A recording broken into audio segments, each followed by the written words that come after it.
Candlekeep, or whatever the exact name. It was the library in Rexendrum. Yeah.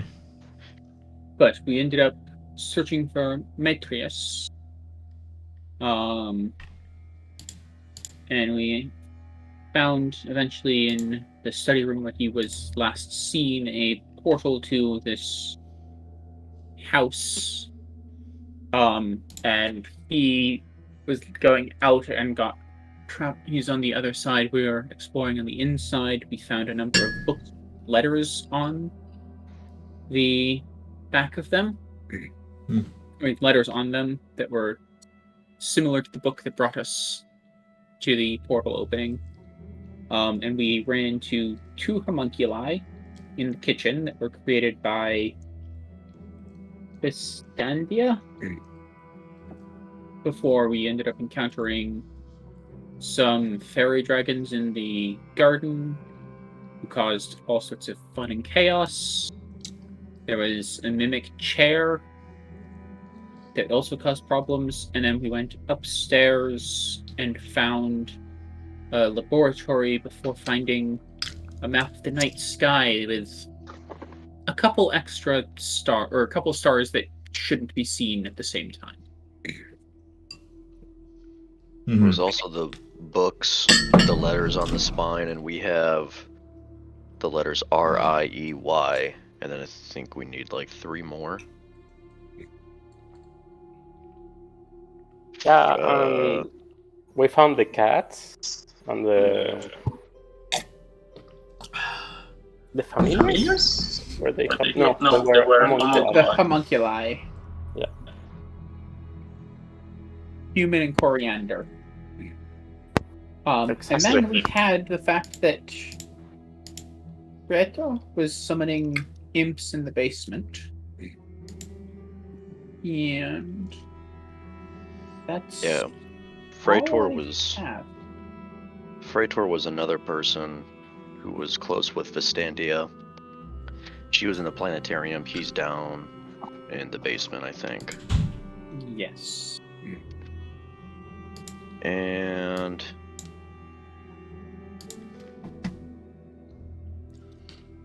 all right, so we pretty much ended the last session with the 4 of you sort of taking a rest.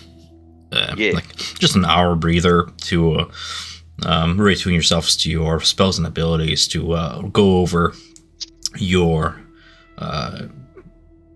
conjoined notes, and even, should you dare, do the most scariest of things in D&D, and talk to one another to get each other's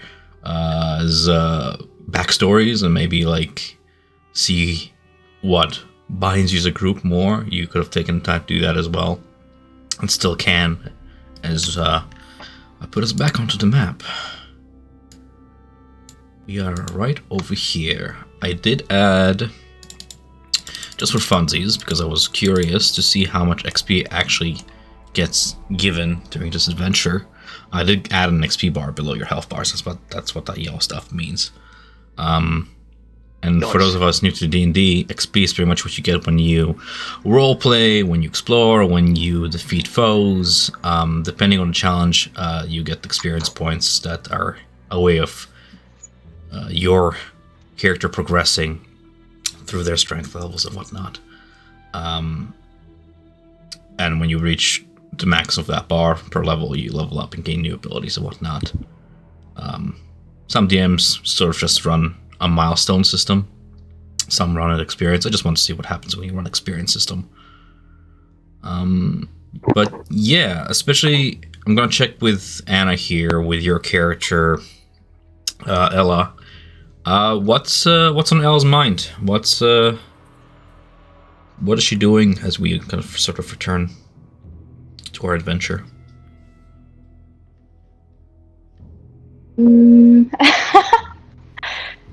She's just flying around looking for new clues, figure out what's going on. Okay. Fair enough. No pressure. Yeah, as you guys mentioned, you last ended in the planetarium, where the door is open to pretty much this like dark, open space offering like a view of the starry firmament of the night sky. There's like 5 telescopes mounted on bronze plates that point toward the constellations above. And in the middle of the space is this 1-foot diameter sphere of clear crystal that sits on this circular brass stand. And all throughout is this sort of like an illusion of a hill, a grassy hill that expands in all directions.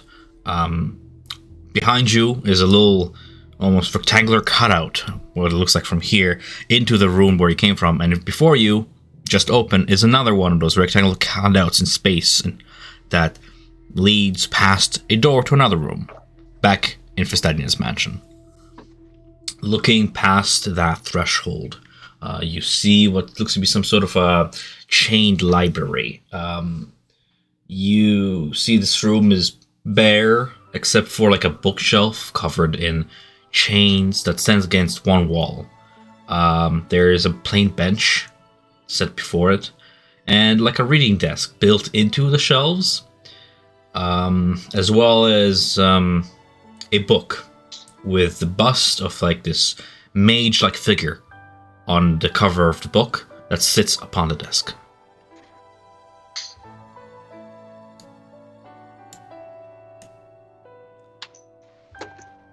There's I will only keep us situated. Yeah, sure. So upon entering, leaving the room, Isla would just say like how beautiful the stars can be.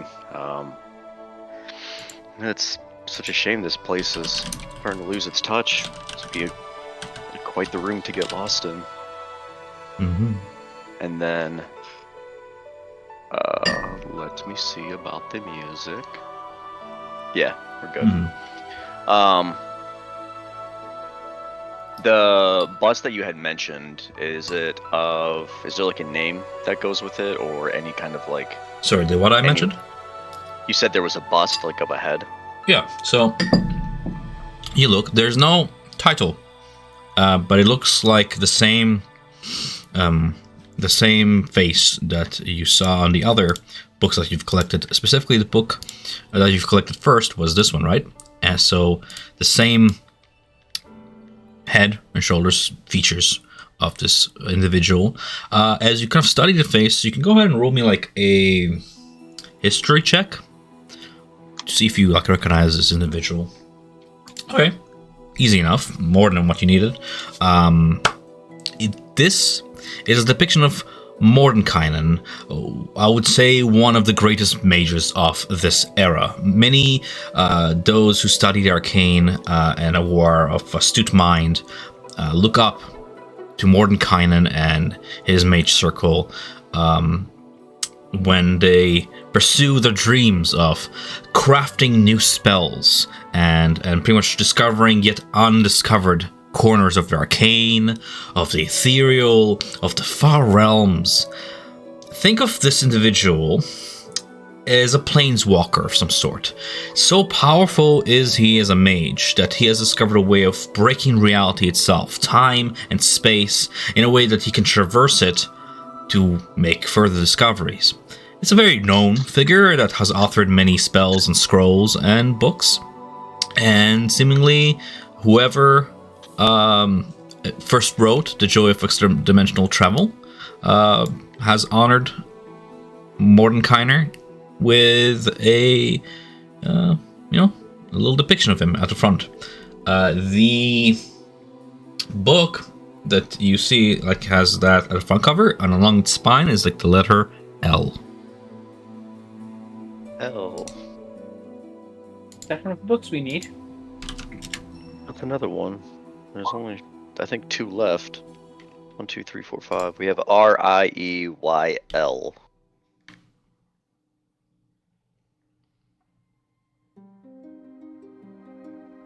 And we need, 2 more. Did anybody take notes regarding the book itself, by the way? I know I never really gave a handout, but I figured you guys will have notes about it. Just practicing About each... good D&D skills. About each book? No, like the first book you found, the pretty much the only one that has actual contents within it. Because when you found the other copies, they were sort of like empty conjurations thereof. Yes, Sort of- there were notes within the margins on how to create a permanent form of the mansion. Mm-hmm. But well then,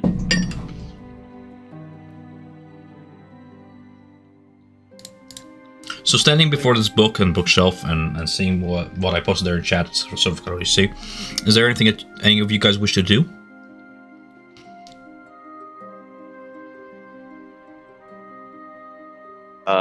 This rack that's behind the book, is it like alchemy stuff it looks like, or like what would it be? Books and all sorts of subjects. Do me a quick investigation check, just to see how much you can absorb in a short amount of time. I would like to join in that, particularly looking for things about astral. Oh no. Okay, sure.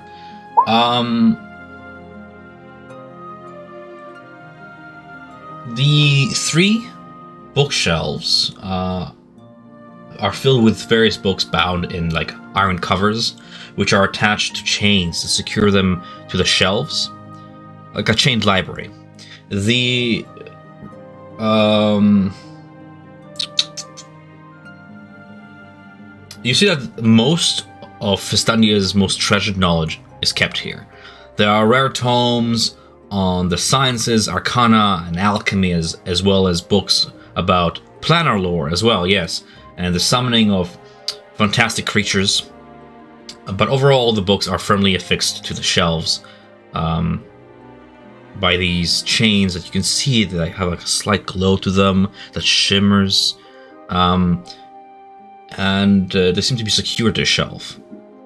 That's what you see visually. I will take one on the planes and I'll pull it out to try and flip through and see if there's anything about how to get there and stay. Okay. You pick up the first volume of what seems to be a series of 5. Flipping quickly through the introduction chapters, it explains certain spells that allow one to traverse across the planes, usually requiring a large amount of concentration, casting time, and very expensive components. Specifically, you require a piece of the realm you're trying to traverse to attune the spell. Many wizards who never traversed to this realm go for an alternative form of magic. Instead of trying to bring themselves to the astral, they bring the astral to them. Almost like a calling sign using a specific magical formula that they carve onto a circle.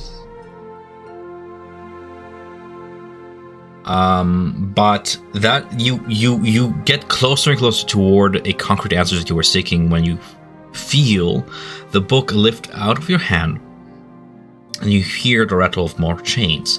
The entire chained library animates into life, which is majestic to witness, to behold. But then, with a sudden groan and crack of stone behind it, it lunges forward in a more hostile gesture as I'll ask you guys to roll me initiative. Is this a mimic? God damn it. Always a mimic. I'm gonna Always a mimic. Actually, crush never everything. a mimic. Now, as this is happening, what is everybody's reaction?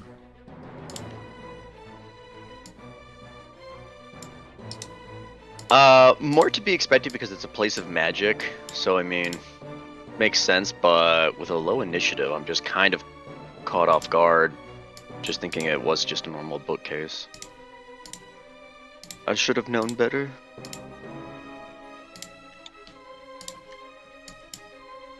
Yep. To either side of the bookshelf, 2 other books loosen themselves and get pulled like upon a leash of chain.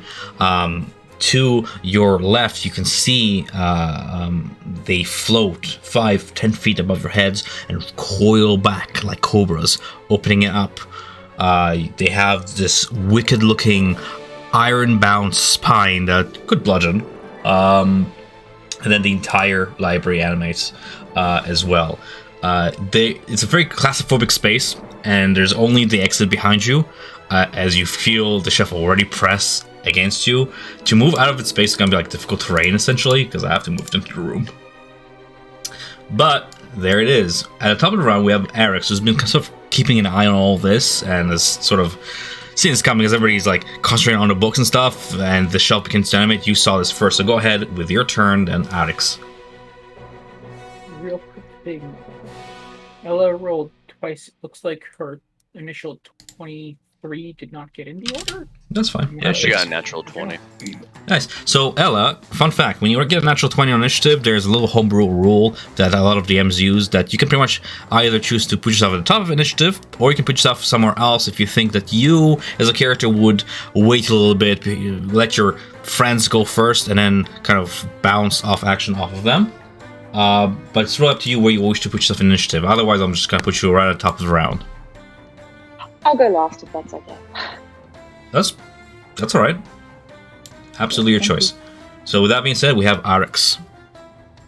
Okay, seeing that the bookshop is coming to life, and I get that the plane is disappearing, I'm gonna cast fog cloud inside the room. Okay, try to give your times. Exactly, trying to give you a opportunity to escape. You go ahead and go through the magical moment, and you see a veil of mist being spread out and into the room. Now that's a big old spell. It's a 20-foot radius. Does it spread around corners? It does. So what's your point of origin? I will say where Isle is, or Ila. Right? So here. Isla. Okay. So I'll go ahead and put that on the map then. It is a big old spell, so we're looking at this size and about so? Yes. Okay, I'll put it on the map. Everything within that little white outline is now in an area of light obscurement. Heavily obscured, so it's blinding. Heavily obscuring all, you can still hear the rattle of chains and the groan of the furniture as it steps even closer, but, you did that. As you complete your spell, you get a little, almost voice in your head that makes you question whether or not this bookshelf can even see in the first place. Whether or not it even requires sight in the first place. But... Oh, that's a good one. Yeah, fair enough. That's that. Do you wish to use your movement or your bonus action for anything? Yeah, I'm getting out of the room, and no, I cannot see now. Yeah, that's it. You still remember the last, location of places. Okay, in that case, I'll push Ayla out of the way. To the right. Oh, well, Ella is now there. No, I don't do anything with my bonus action. Just get out of the room. Okay. Trying to survive. It's priority. Yeah. Onto the blood rose then. You hear the flap of paper and the rattle of chain coming from your left as one of the books. Let me just check its senses.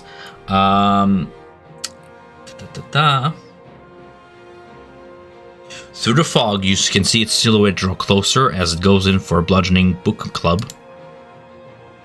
Rolling for a 15 to hit against you. No. Blood Rose. Nope.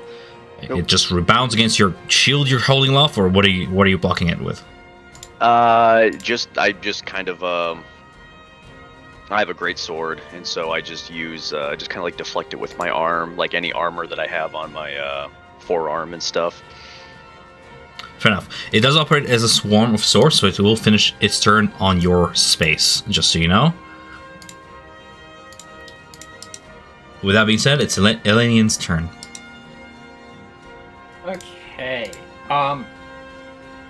So everything here is heavily obscured, meaning I can't see more than 5 feet around me. Fortunately, no. That is a problem. Okay, well, I will go ahead and seeing the books, or sensing the books swarming around Blood Rose, I will swing my staff down at them. So quarterstaff one-handed. Oh, and that means that I am... At disadvantage. I'm at disadvantage, yep. Yes. Okay, so 19. Still good. 19 against the swarm of books or the shelf itself?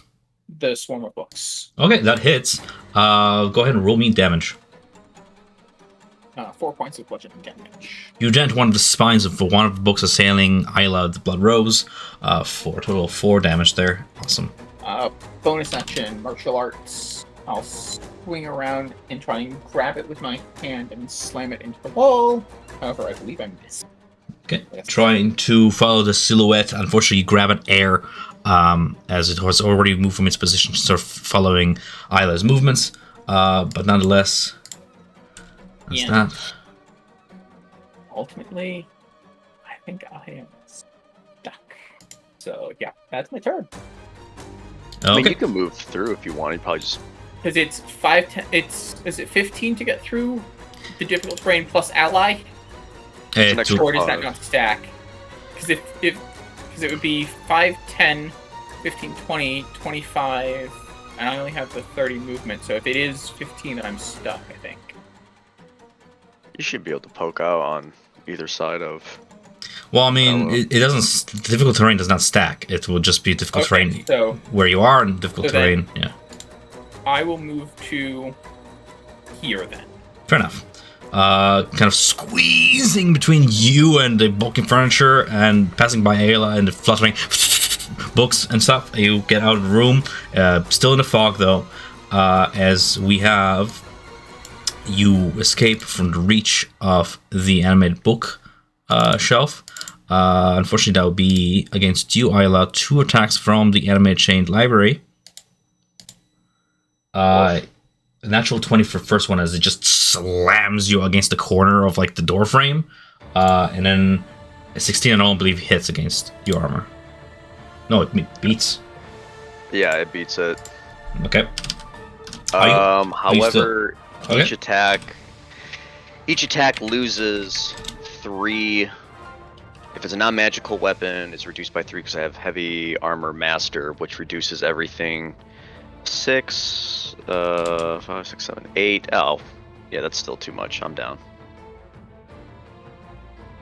Fair enough. That would have been like a hit for like 20, which would. Oh, then I would have been. You would have been like dead. outright dead. You've just escaped outright death with your heavy armor.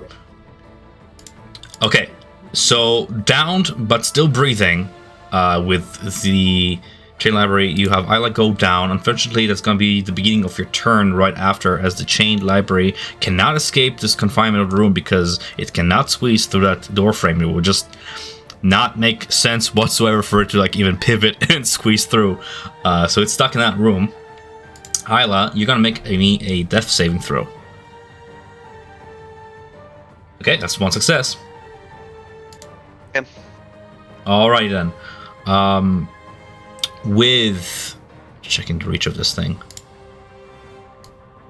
Ella, you see a second swarm come into focus as it begins to swarm your space and your tiny form. We have a single strike against you for 9, which I believe misses because your AC is 12. That being said, it is your turn because you've decided to go last. We're at the bottom of the round. What do you wish to do?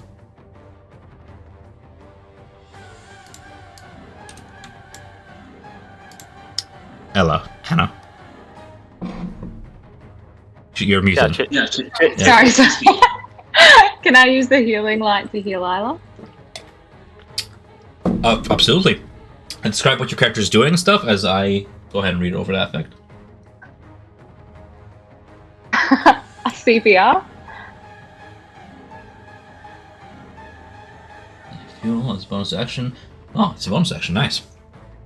That's nice. Which you can heal one creature you can see within 60 feet of you. Oh no. Now,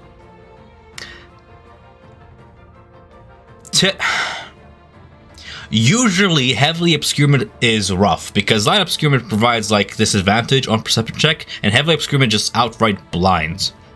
So I'm not gonna nerf your spell, and I'm gonna have a teaching moment in this case where your fog is preventing your ally from healing another because they don't see each other.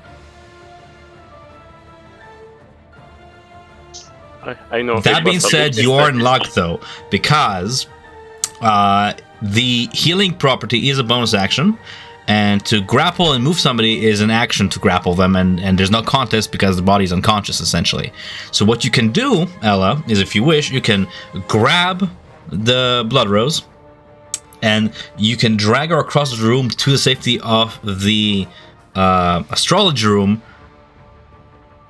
and at least get her out into safety, and maybe heal her on whenever the fog drops. Or you have a second option. I know it's a little bit complicated, but this is all strategy.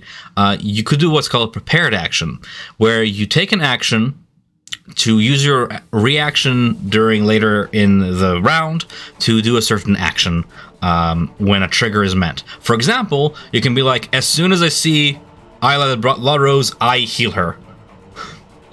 Something like that, which would have you guys like coordinate, but it's really up to you. I'll drag her out of the room. Yay! Yay! Okay, fair enough. So moving at half your speed, what's your total speed?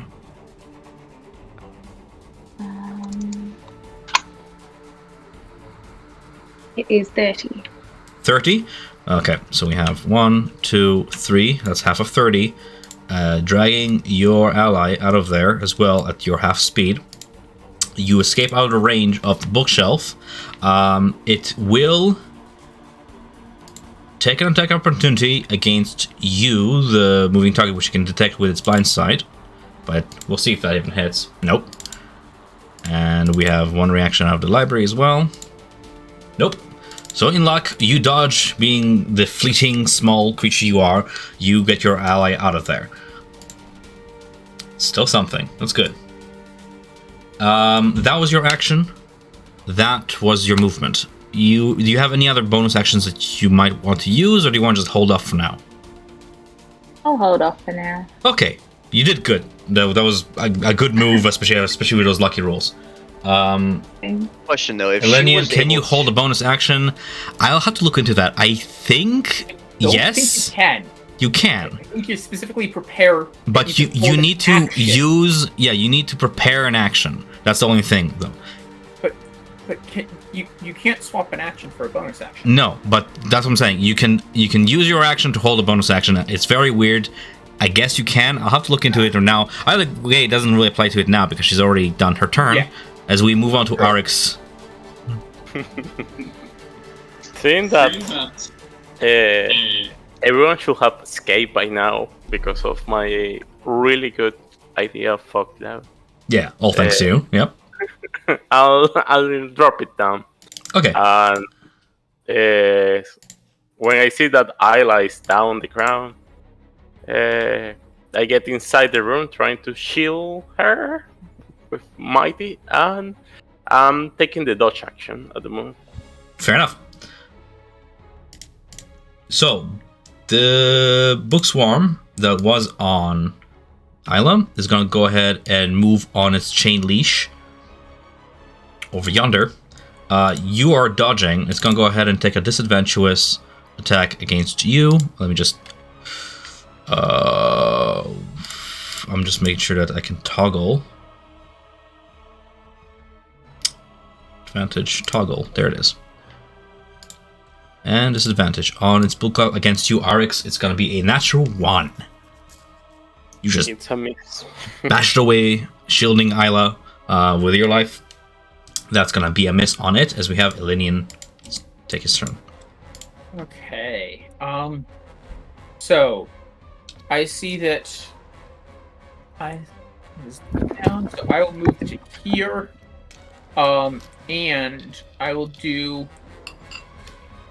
action to use my healer's kit on him, giving or giving 7 temporary hit points, or 7 actual hit points. Okay. So as allies pulling him out, you go ahead and apply your quick first aid. It's gonna be 7 hit points for you, Blood Rose. Yep. Yeah. That's good. And unfortunately, that is not the attack action, so I cannot do that as a bonus action. So yeah, that's all I really need or want to do with this. Fair enough. You see the animated chained library sort of like charge back a little bit and bash itself against the door frame again and again, just again and again. And as it does so, you begin to see on the other side, it's weird. There are like shimmers and cracks in space around the rectangular opening as it begins to slowly like widen it, and then it begins to flicker. Like the whole opening begins to flicker in and out of reality as it's beginning to like sort of break the spell as it continues to bash itself. It's gonna spend its turn trying to break through. As Isla, you come into consciousness. What do you do? Seeing that I went out for a little bit, I'm a little dazed and a little confused because I wasn't where I thought I was. And then seeing everyone kind of still moving around very quickly, I prop myself up with my greatsword using half my movement. I'll then kind of stumble, and then I will just kind of try to regain my footing and then just go for a great weapon attack. Went out, almost died, like in one shot, goes back in, give the guy promotion. Give the guy a promotion. Yeah. And so with a great sword. On the book to my left. Yeah. And nice. Almost natural 20, but that's a big hit. Almost. Go ahead and roll that greatsword damage as you try to just cleave through, like you just swing like 1 book, 2 books, 3 books, like as the swarm thins itself. Oh, sorry. That's fine. I don't know why. I got the same roll again. Holy crap. Almost. You have to click the word greatsword on your... Oh, yeah, I guess. 19. Yes! You just cleave through an entire swarm with rejuvenated, like, anger at almost being killed. You stun Vigilant, that does it. That's, like, 1 hit point above its max health. Yeah, and as soon as she, like, just cuts the books into shreds, she just kind of lets out a fierce war cry. The warriors of the 7th Vigil stand strong. And, she'll stay there. Fair enough. Oh, okay. actually, wait a minute. Hold on. Yeah. I'm so sorry. As a great weapon master, on your turn, or if you score a critical hit... Did not score a critical hit. Melee weapon... No. Or reduce a creature to 0. Nice. You can make 1 melee attack as a bonus action. So I'll move up. And then just with that fury, I'll go for another attack with a great weapon. Nice. Hits. Yeah, still hits. And for 20. Whew! Not quite dead, but you thinned it, like the whole swarm down to like 2 fluttering books out of like 22 that were like all on chains. You just clip through all of them. 1 strike, 2 strikes on time. It's a one to behold, and as in under 6 seconds, you just do all this. Nice, very nice. It's gonna retaliate against you. That's because that's pretty much taking Argo, but it's gonna go ahead and attack with that little attack at half HP. It's gonna be a 20 to hit. I rolled disadvantage for some reason. 20 to hit against you for 3 bludgeoning.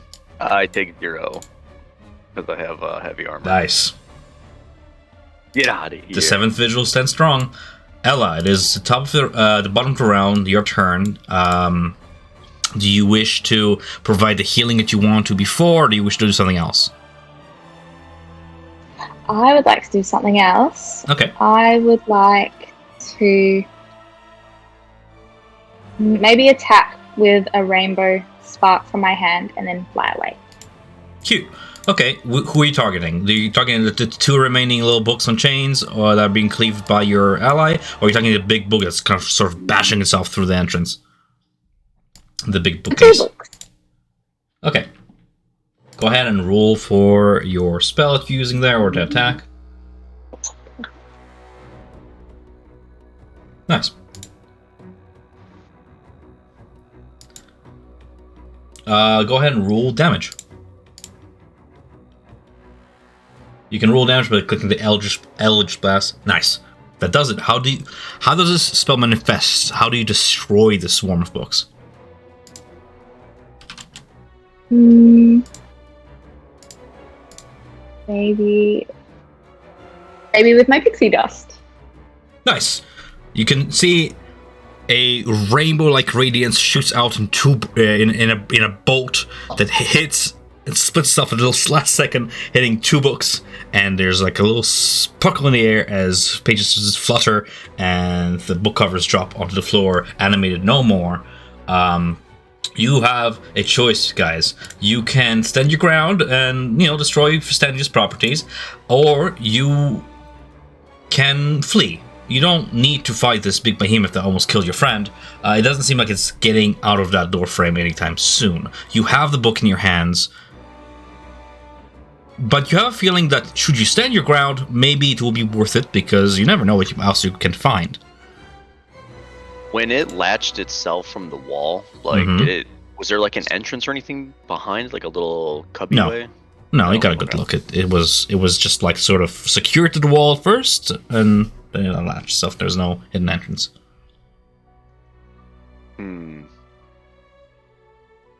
As you think about what you want to do, I'll have Eric's take his turn.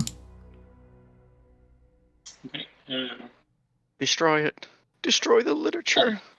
I see that Al is dizzy and bloody, and that cannot be allowed, so... this is not a good idea. I'll jump to the front and try to cut through the wood of the shelf with my cutlass. So let's see.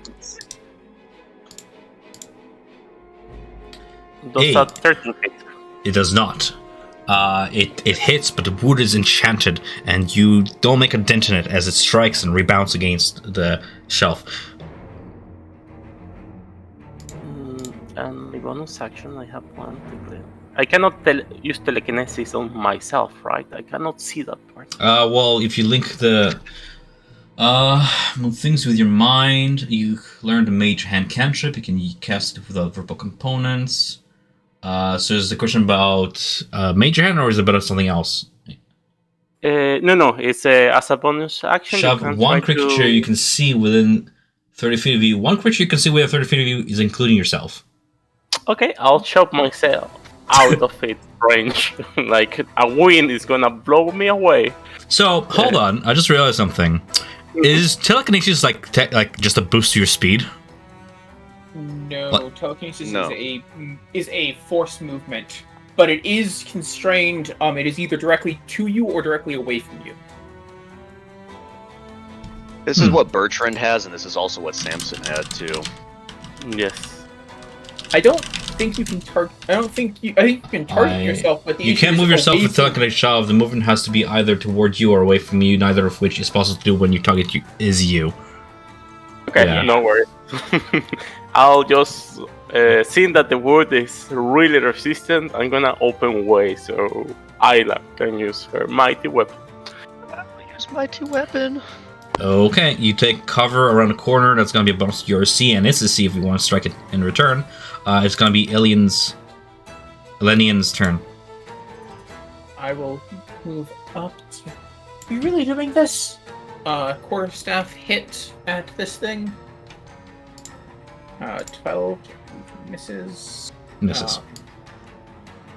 And I will swing in with a kick. Get That hits.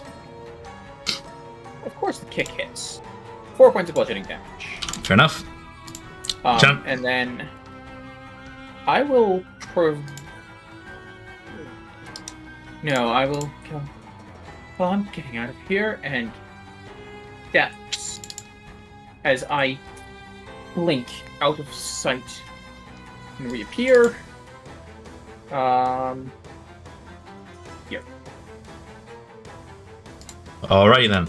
The animated chain library is going to attempt an attack against you, Eric. You have +2 to your AC, so that's going to be 2 attacks against you. One is 17, the other one's natural 1. Does a 17 hit against you? I don't think so. So it's cannot reach you around the corner. As we move on, it's pressing itself against the frame of the door, and you begin to hear the crack and groan as it suddenly cracks in half. Now there's 2 of it. One half is here, the other half is here. No. One of it stumbles Just through, left it. and the other half stumbles through. That like technically like hurt itself by any Oh, yeah. chance? Oh, okay. yeah. We could have just left it. No. It's held together by like an area of chains that run like guts in between both halves. Yeah. Grotesque if you have a open imagination, but nonetheless, the 2 halves make themselves through the door. Yes, of course it took damage. Isla, it is your turn. I will use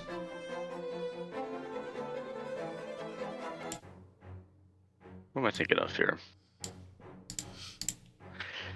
No, screw it. We'll just do a greatsword attack against this one, the one to the south, and ew.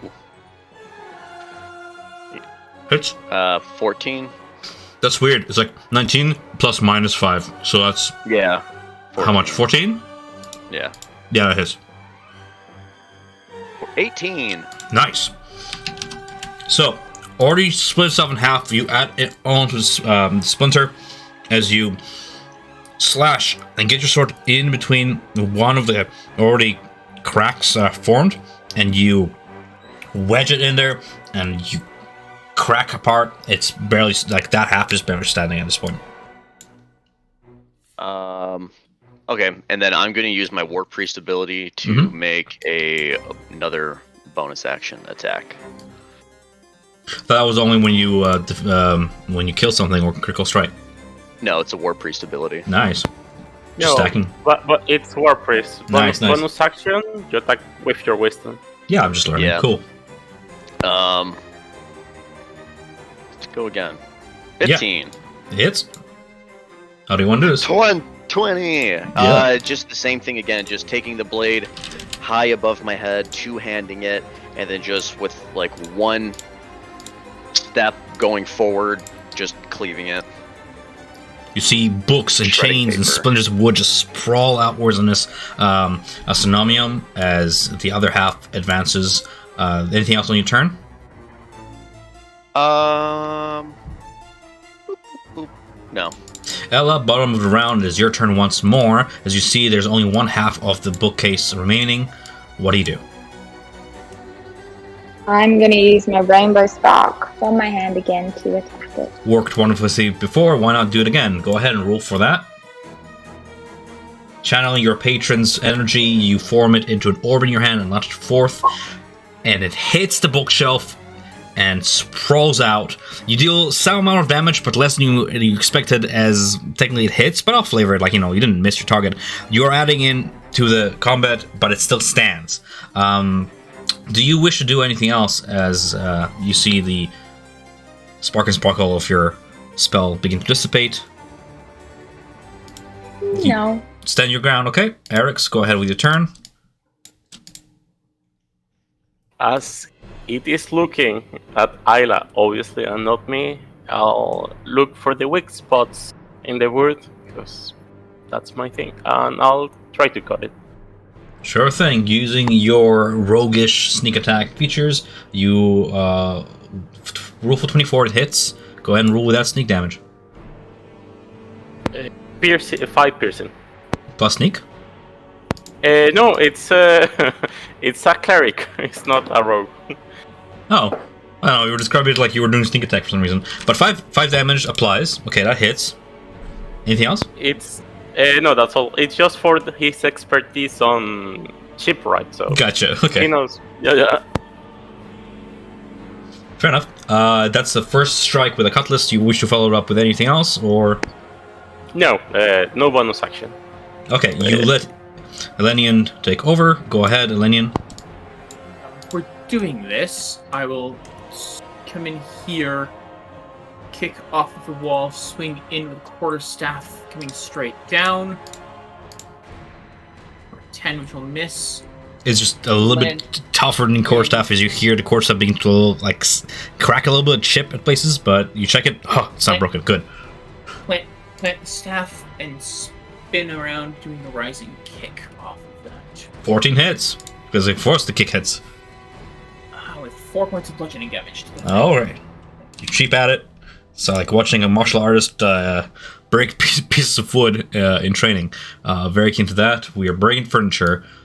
Standing your ground with your group. Do you wish to do anything else? I will stand ground where I am. Okay, nice. We have its turn. It no longer has a multi-attack because it splits itself in half. Only do one attack against. I'm going to roll a d3 here. Pick a number between 1 and 3, guys. 3. I'll taunt him with a 1. Okay, so RX 1, Elenian 2, Rose is 3. Elenian, it is you. If you have the chosen one, you're the one I choose to miss against. Okay. It has no reason to move away as it's still pursuing you. Very lethargically animated, losing the magic that animates it as it's standing on its last fighting legs. Isla, you have an opportunity to finish this off. Go ahead. I really hope so. That's not good. Flank it. No. Again, going for that big hit, there's like not much of it to hit anymore as you're trying to aim for, trying to find the part of it that's still moving. That's gonna be a miss. Do we get flanked because of how we're aligned already, or does it have to be? No, it has to be there. directly Yeah, across? it's a medium-sized creature. Oh, okay. Yeah, it has to be there. I messed up. That's okay. Yeah, I will just go for the attack, hoping I was gonna finish it though, but it just wasn't enough. I'll step over just to give room, and then I don't think I have anything as a bonus action. Nah, that should be it. Okay, Ella, you may get the opportunity to finish this thing off. Do you wish to spice things up, or just keep doing what works? I'm gonna keep doing what works. Fair enough. 1 bolt, 2 bolt, a 3rd bolt conjures in your hand. Send it. 19 hits. Just the Eldritch Blast. There you go. 8. Whew. It's on its last fighting legs. That's good. That's good stuff. Asterix, just no slowing down. Just follow that up. Oh, as soon as the rainbow hits, I'll jump on top of it and try to smash it with my cutlass. 14. Yeah. 16. You jump on top of it using your carpenter skills. You find the last few weak spots. It's like looking through the crack. You can see a little glowing mote of magic, like that's pumping like a heart, animating this entire thing. You wedge your cutlass in there. Go ahead and roll damage. That's perfect lethal. That's perfect lethal. I know the cracks of the wood, and I just put all the force into that spot and try to kill the magic on it. Very nice. As the cutlass pierces through the moat, it dissipates, and the bookshelf animates no more. Good shit. Good stuff. So, altogether, you guys see the little experience bar you have in your sheets? Yes. Yeah. Each swarm of animated books, that's 50 experience, so that's 100 experience for 2, and then 200 experience for the animated chain library, altogether giving you 300 experience for this combat, which divided amongst each of you would be 300 divided by how many of you guys? 4? Each. 75. 75 experience each. Okay. 250. 250. 250. Out of what? So close. three. So, Let's kill something else real quick. Trying to The get to cats, murder the- hobos. combat is a way Let's of. kill the cat. Wow. How many cats do you need to kill to get to level up? Like 50? Horrible. Yeah, terrible. What experience did you gain from experience? I don't know, but I discovered a lot of things about myself. Yeah. So combat is one way for gaining experience, roleplay exploration, there's a whole bunch of ways. But that's good. As combat settles and all returns back to relative calm, wounds still aching from having your sternum bashed in, Isla. Thanks to the healing magic of your companions and the quick first aid of Elinian, you feel okay, relatively. There, you see amid the debris and stuff, one of the chained books still holds on to the last of that magic mote's magic. It's that glow that radiates to it, that same purplish, bluish miasma clings into the chain and works its way up to the book. But you see the chain itself has like sort of detached itself from the main library, so it just lies there. The length of the chain is about a flail is not a reach weapon, so it's gonna be like the length of the chain of like 5 feet with this heavy-looking tome at the end of it. That, Isla, you being like a war cleric and you guys being also of combat experience, you would know that whatever magic is retained in this thing, if you were to pick it up and wield it, it acts like a flail. Like a magical flail of sorts. Damn, that is sweet.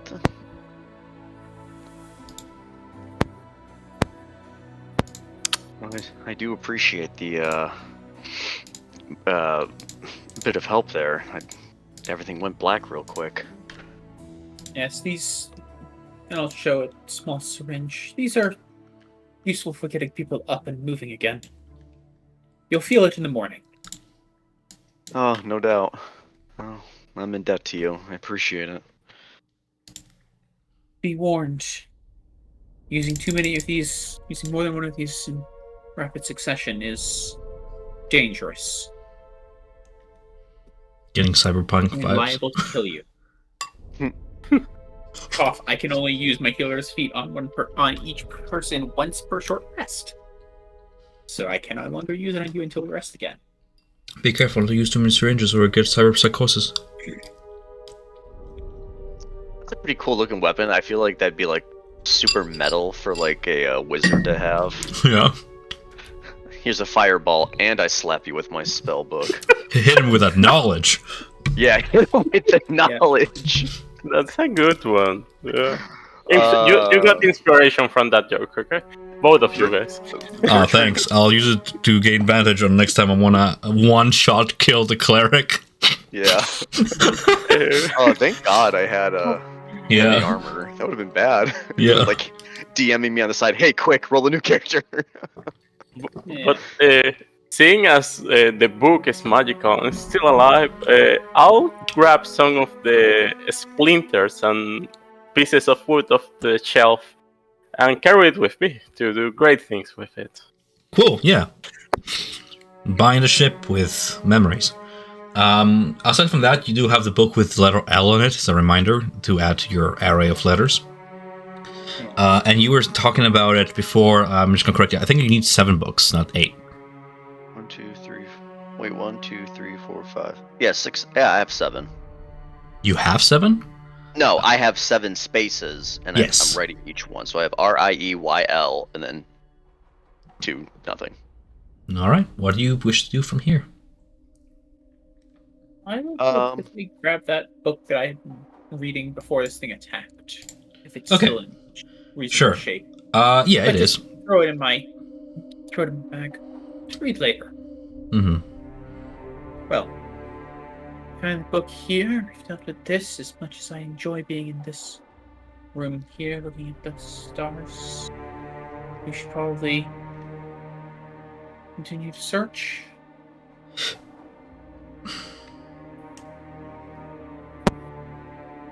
I can't remember what did we go up a stair set? Are we on the second floor right now? You You're are currently on the second floor. Mhm. Okay, I can't remember the layout.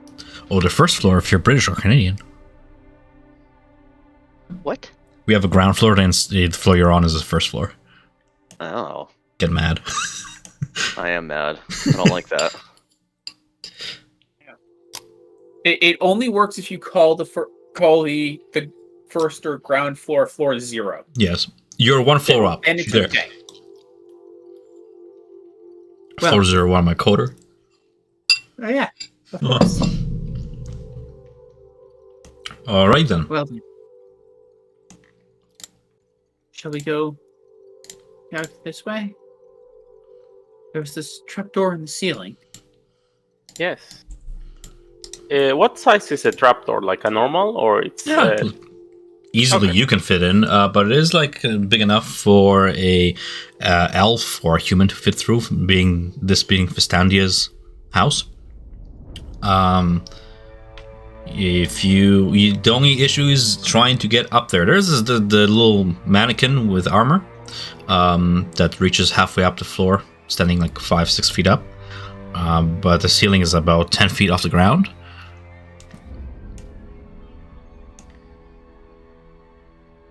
Well, if we clear the attic, we can start working our way down to the basement. Hopefully we'll find something with a freighter down there. But we should clear everything. Make sure nothing sneaks up on us. Yes. Okay. Does anyone have any rope? Could fly in with my wings. You have a companion who has wings. Oh, that's wonderful. I have hempen rope. I do too. We can give it to Ella and she can tie it off up there and get eyes to what's up there. Cool. Oh, well, you grab the rope and fly up there. Cool. You flew right into my drawings and stuff. Can you put your token one over? Oh, It's okay. It's just that they're in front of your token, so I was like, I can grab her. No. You fly up, and you see past the latch door. There is a spacious attic that stretches the length of the entire house. Below are your companions, right below this hatch. Looking throughout, it is dark, but you have your Fey dark vision, so you see in shades of grey and whatnot. Dusty, cobwebs. You hold off the wheel sneeze. And there's cracks that can lead one to the floors below, but otherwise the attic seems to be like a planning space. Not really anything was put in here yet. It would have been probably a shortcut for you guys to use should you want to were you unable to solve the puzzle of the astronomy room. This would have been another way to navigate to the next room or something. Gotcha. But if Ella were to take a quick look around, there's nothing of real value here. I won't waste your time.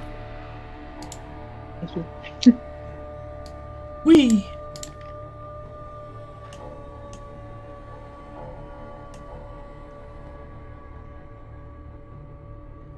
Well, doesn't seem like there's too much up there then. Yeah, so maybe we should check the ground floor. The ground floor. Wait, the ground floor that we came in on, the one that's below us. Mm-hmm. Okay. Okay, yeah, because we're above.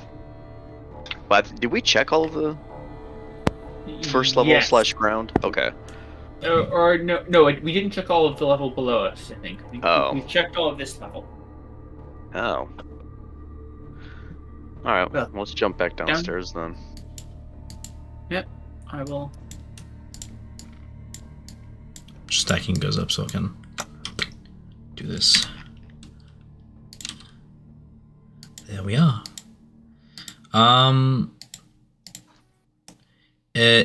Do you guys? We can use the theater of the mind for this a little bit. Do you guys wish to go to any specific room or? I know we were in the kitchen. We were all the way to the far right, and then we were in the dining room, where there was a mimic.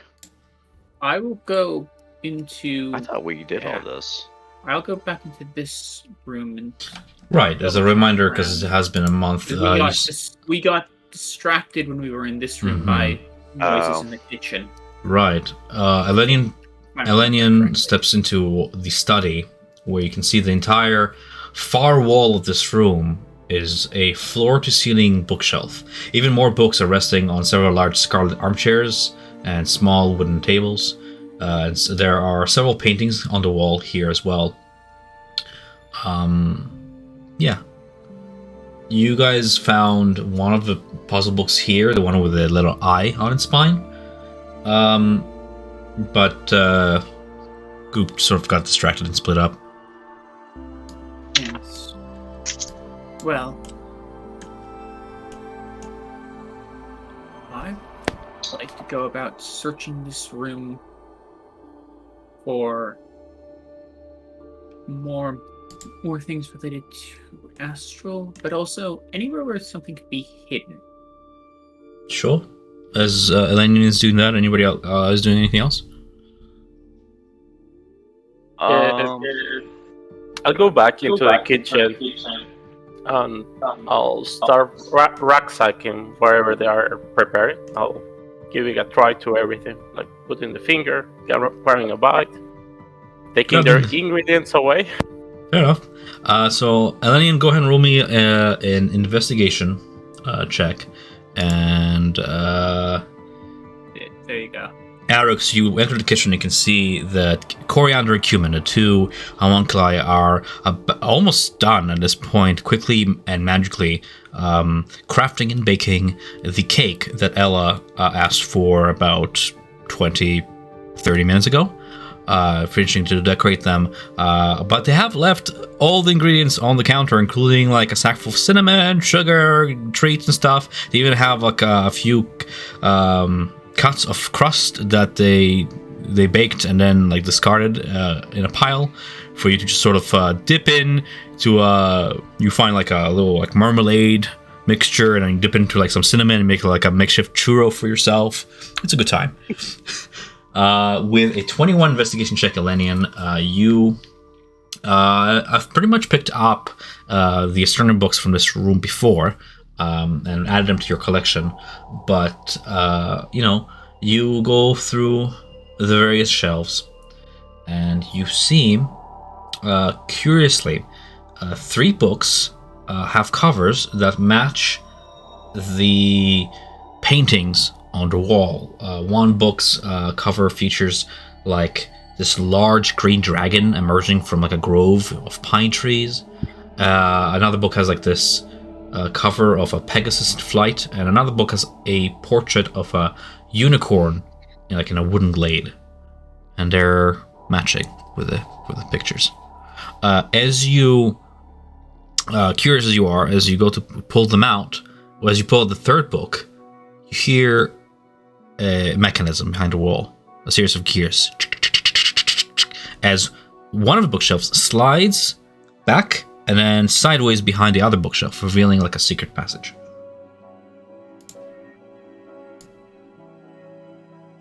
Hey, found something. Curiosity does pay off.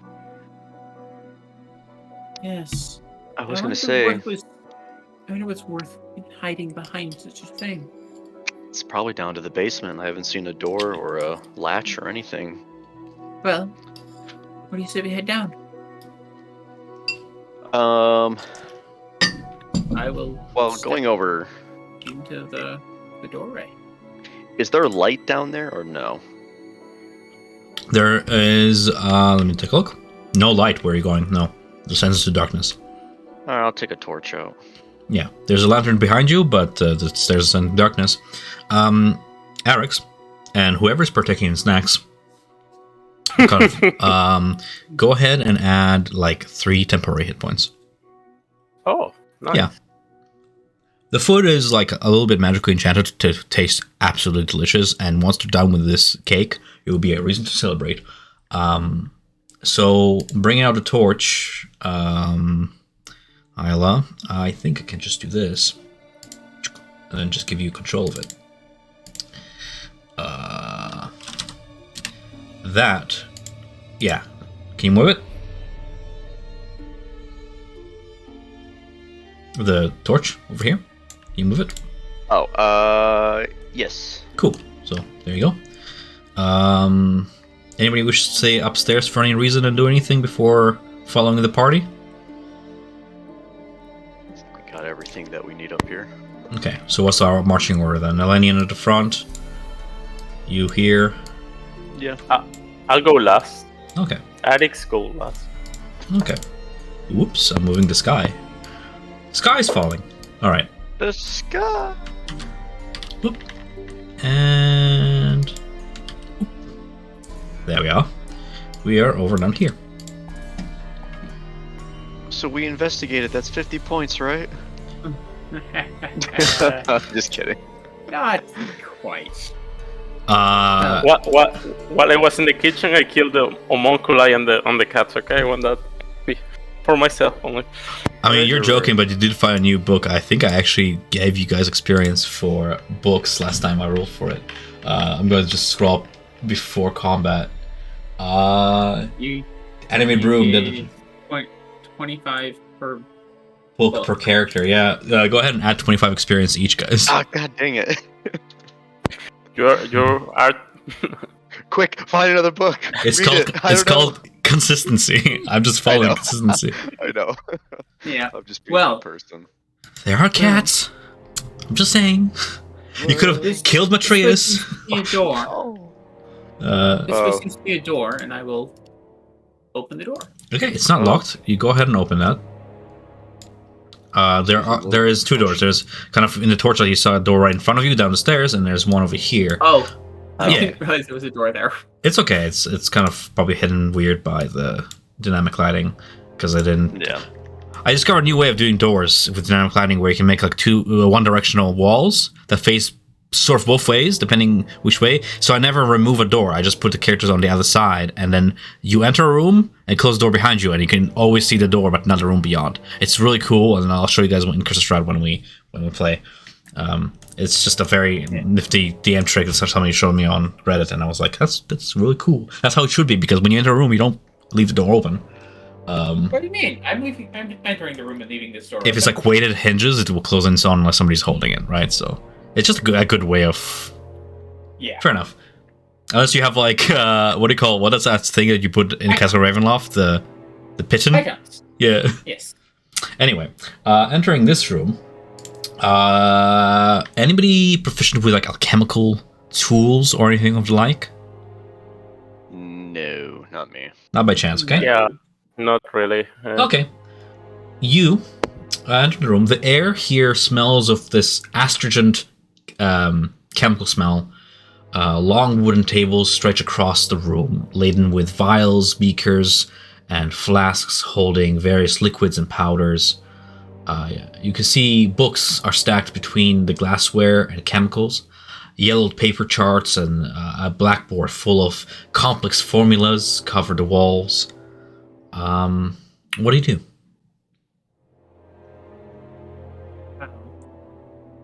I think our primary thing is looking for an additional book in here, and I will start going about searching for a book. Okay.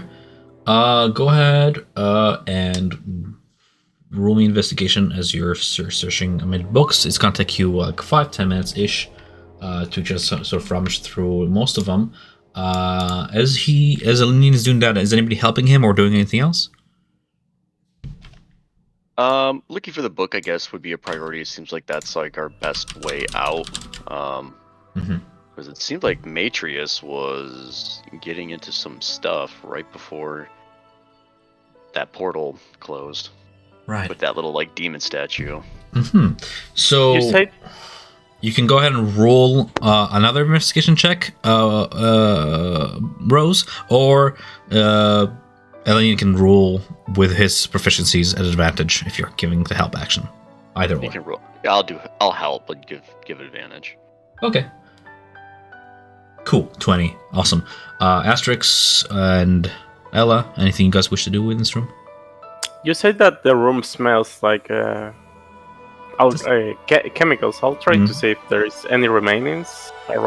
like something that fell into the ground, something like that? There is a brackish-looking stain on the floor from what looks to be, it smells to be like oil that's spilled on the floor. But otherwise, the laboratory here seems to have been kept up, more or less organized, which is why it doesn't take you much time to go through the contents of this room. In terms of the books here cover chemical science and alchemy, reagent collection, foraging. You go through the books and the various charts and formulas. Elenian, do you mind rolling me like an intelligence check as well?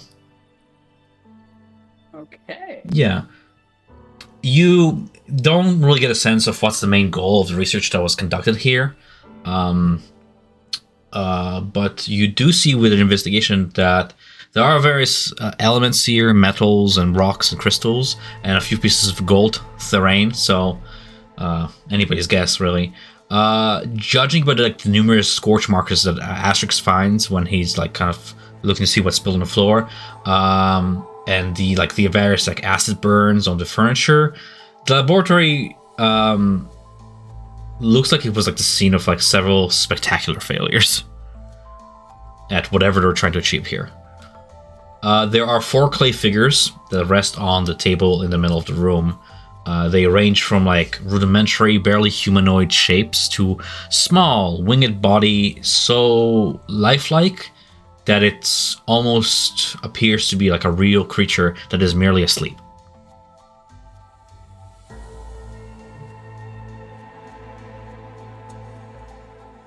Amid these books, Lenian, you do find a book with that same mage's face upon it and the letter B upon its spine. It's sort of propped up against like a large beaker.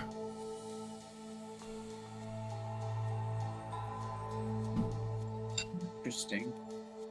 Hopefully useful another letter for us. Oh, we're getting close. It looks like they were delving into some heavy stuff here, creating their own monstrosities. I mean, that's getting into some dangerous territory. Almost kind of like a god complex. Plus 25 XP. Let's go! I just don't want to say anything. I want the finish. No, I know. We I did was it, just guys!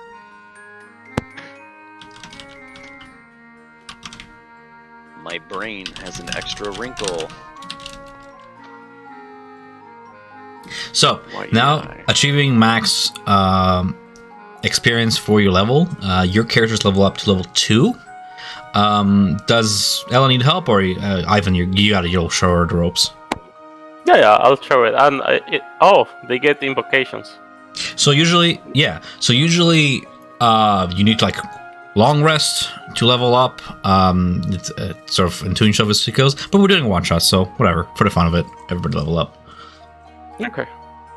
You do gain the health that you gain from the level fully, and I think Roll20 will just reset your health back to full. So. Okay, we keep that. I'll check. In your case, I'll just like reduce your max health whenever you level up by 3, and you'll be fine. Okay. Yeah.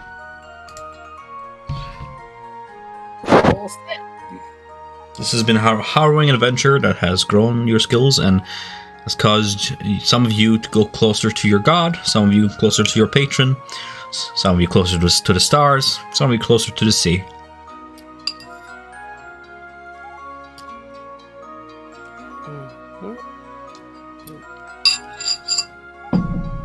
Some of you closer to death. That got dark pretty fast. I was surprised. I saw that hit. I was like, if you didn't have that feature, I would have like outright killed you. And it was like nothing we could have done about that. Yeah, I would have been like, woof. I never seen a character die in one hit. That wasn't interesting. So would it have been, would the first hit have killed, and then the second hit would have been auto crit, so 2 failed death saves? No, you don't understand. I would have hit him for double his HP. Yeah. But there were 2 separate hits. You had the crit, and then you had the not crit. With the crit, I would have hit him for double his HP. Oh. That's what I'm saying. Yeah. At level 1, he only had 10 HP. I hit for like 20 damage, and I was like, that would have been like death. Okay. Yeah. I've never had that That's what I happen. Not once in all my years, like in my 6-7 years of DMing, never had anybody. I guess I don't run level 1 adventures that often. Yeah, level 1s die in like one hit. Yeah. Morgan. Too soon? Yeah, poor Morgan. Yeah. Too soon. I'll bring him back. Just let me know when you're done. I'm Other than done that, because monks are easy. yeah. Those of you who are already done leveling up, you see sort of with the 20 investigation, you also find several of the reagents here are quite valuable. As you search a room, you gather like 50 gold pieces of alchemical materials, which I'm going to count if you need any arcane reagents for your spell work that you would find like a component pouch that do cost gold. Those can be used for that. Otherwise, I can just work with you to be like, and just ask me like, did I find any of this? And I can be like, yeah, and deduce that from the 50 gold pieces of alchemical reagents, because the module doesn't specify, and I like being flexible. But more material in addition, you find 2 vials containing potions of healing. And for those of you who don't know what potions of healing are, they're little glass vials containing this red shimmering liquid that sort of shimmers when it's agitated. And anybody who either uses a bonus action on themselves or an action on an ally to sort of feed that potion to them, help them regain 2d4 plus 2 hit points to sort of revitalize and seal wounds and stuff. So you got 2 of those potion vials. Nice.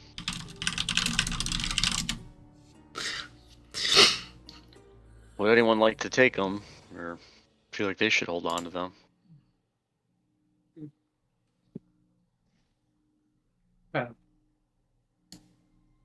I can heal most others with my hero's kit. These little shots of adrenaline tend to be useful for that. Get people up and going. So perhaps you all could use it.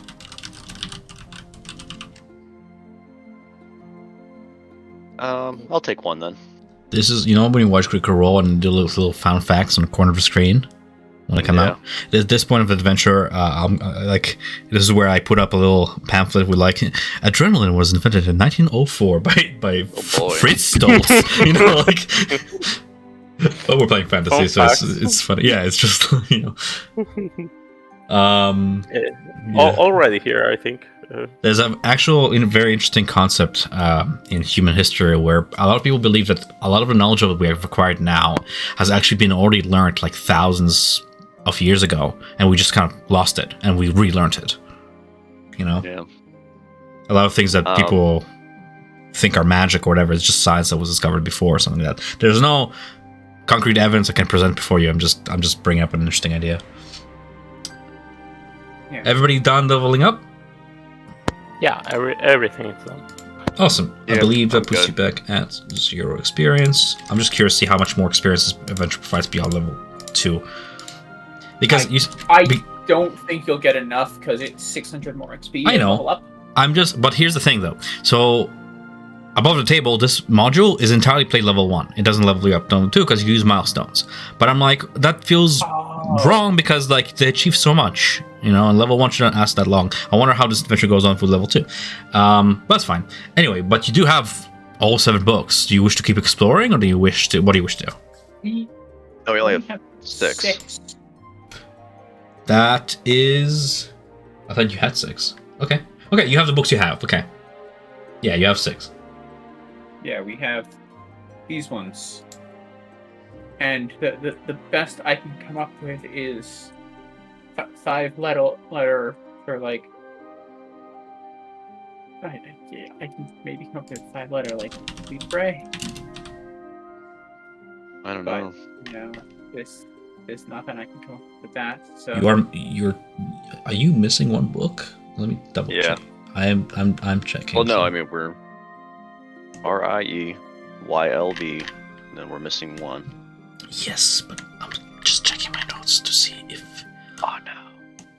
You should have 1 more book because I think you've investigated this room here, right? I can't can't see You it. can't see into there. There's only darkness. What I'm talking about is the astronomy. Okay, we'll go back here. The astronomy laboratory. Yeah, the one right outside of. I guess I just Yeah, didn't we note thoroughly it. searched that area. Yeah, you thoroughly searched it, right? Because you saw the star map. I think you solved the puzzle when you sort of glazed over one book you found. You did find another book that had the letter T on it. Oh. Yeah. Which means 25 more experience. Yeah, I was about to say. Yeah. So. Yeah. Okay, so when finding the last book in here, I was looking up the message now. Well, there's the. Do we try and escape, or do we have anywhere else to go? Well, there is another door in the hall, but it would be nice to know where Festandia or even Fredor are. Yes. But oh, and then also with the other vial of healing, I have one of them. If no one else is going to take the other, I mean, I'll offer Ella to take it. If nobody else wants it. Yeah. I think I'll take it. You greedy little bastard. Do you know what I used to do for a living? How do you know? I don't. Well, I would imagine you used to steal things on the high seas, you not? I found a new purpose for their precious cargo. Ah. Well then. Let's say we go check the other door out. That's a good line. I'm going to use that for Hawk. I'm a pirate. I find new purpose for their belongings. Lying in my house. In a pile. And I will dash over this way towards the remaining door that we hadn't opened. Okay. Moving faster than all of you now, because I now move 40 feet per round instead of 30. I'm Decorated. fast. There's a hallway leading to two more doors, one to the right of you and one right across this entire hallway. There's a certain sulfur smell coming from the door leading south, and you can see torchlight from the door at the end of the hallway from beneath the door. Southern door first. Yeah. Opened it. This one? The one we're in front of Elenian? I think you said southern door. Well, someone asking because...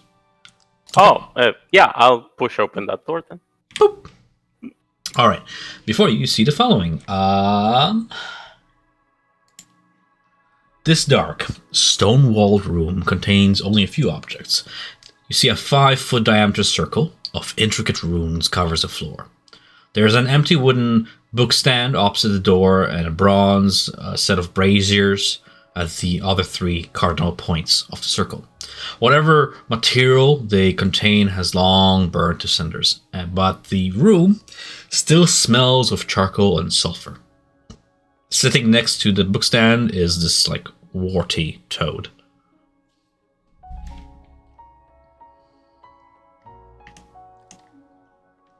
Anna, if you are talking, you're muted. Just a reminder.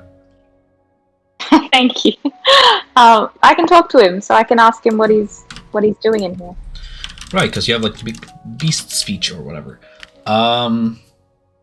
You address the toad. Let me just read this real quick. Give the toad a kiss. Turn him into a prince. I'll do anything for the Pretty king. sure that doesn't Yeah. actually What do you? happen Well, normally. let's do this. What do you tell the toad as you approach it?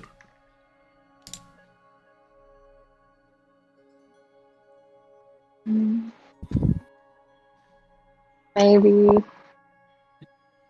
What are you doing in here? What are you protecting? I live here. I think. I don't remember much. I remember the smell of smoke and waking up in the dark with no one around, and the cackle of something small chittering and chattering as it locked the door behind it with a magic spell. And eventually the spell wore off. But I am tiny, and I can't reach the door handle, not even with my big old strong legs. So I never ventured outside this room, and I've grown quite hungry and cold and craving a good swim. Ribbit.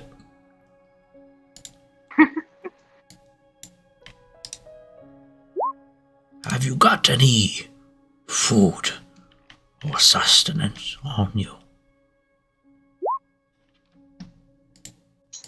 I think Arex does. What do I have? You have food. Okay. Is the tiny fellow hungry?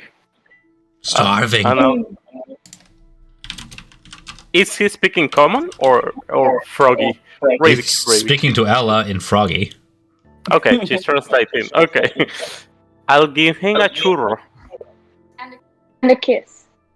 Do I have to kiss it? That's what he wants. Well, I'll... Maybe if you kiss me, it will break my spell.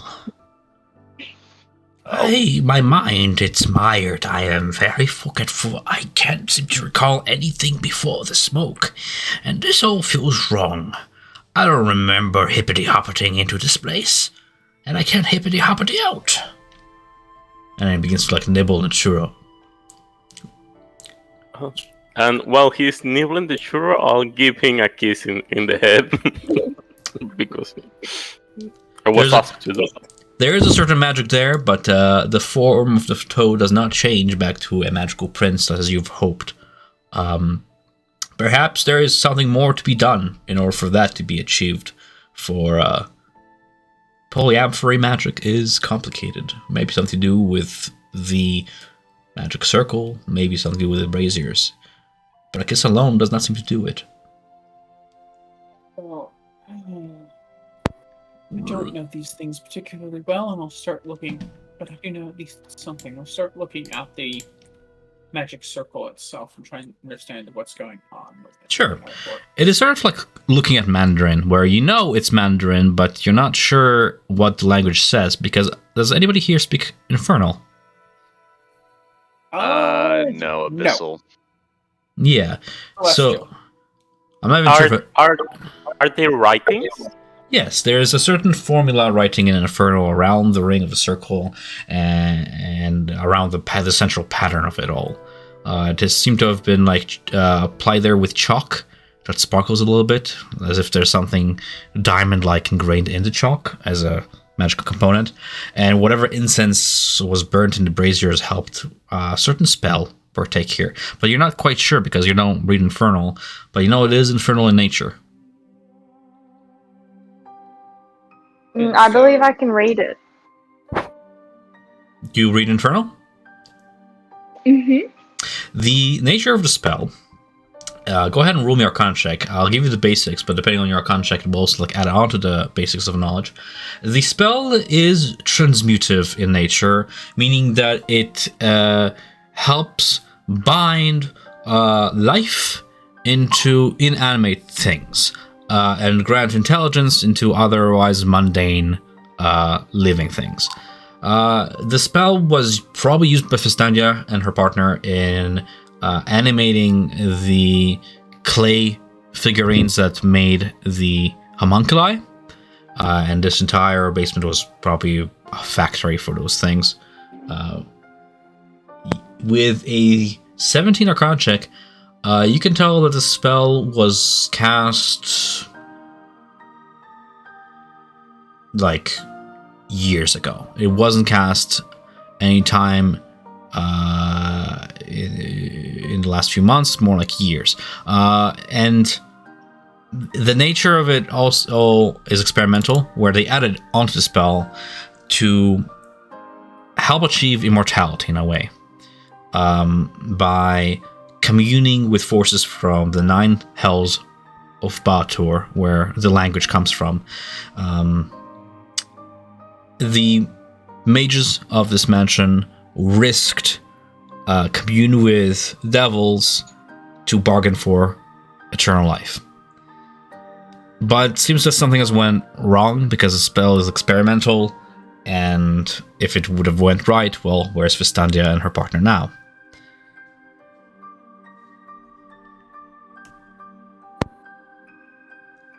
There is a spot in the chalk where something has stood, not medium or small size, something tiny has stood there at one end of the circle,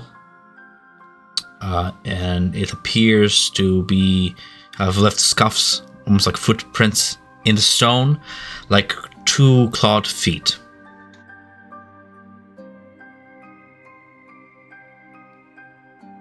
Well, it seems like whatever may have entered this realm is still here, possibly, or maybe that's what what's his face, Matrius took out. Perhaps.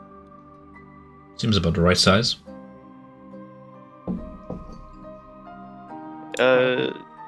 Did we confirm if this is Freitor that we're talking to by any chance? He doesn't know. Oh, okay. As it continues to chew on a churro, Asterix, you don't understand its language, but you're looking at it and enjoy it. Go ahead and roll back an insight. It seems to be in some sort of a deep focus, chewing upon it. But it's a frog, and there's no facial expressions. It's very, very hard. You ask for guidance from your deity and try to decipher this. And you get an intuition like the frog is recollecting memories as it's going through the food.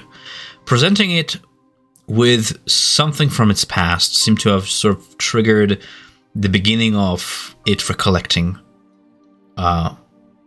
perhaps what it was before it was a frog. If it was the subject of this transmutative test, which is likely the case.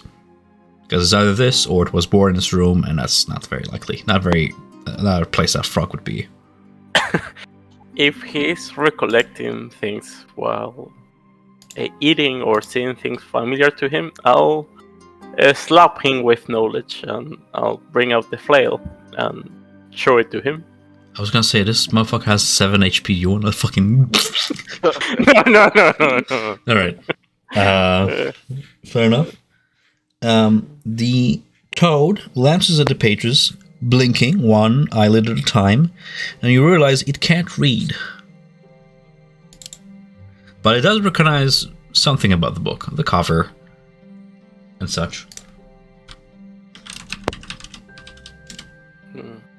But it's having a very hard time remembering. Jesus. It's a frog. Well, if we do want to, if you're trying to get it to remember, and it can't seem to read, there are those 2 homunculi upstairs.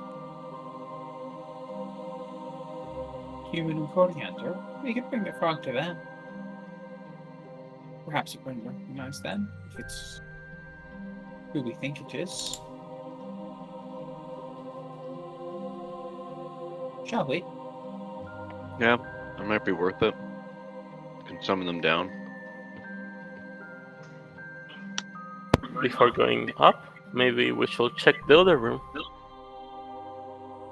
Maybe we can find Vistandia there. Possible. Worth trying. Shall we leave the frog here, move and check out the other room, and then come back, take the frog upstairs, and see the homunculi? No, I'll keep feeding him. He's coming with us. And I'll put him on top of my shield, I'm gonna say. He really hopped. And walk with him.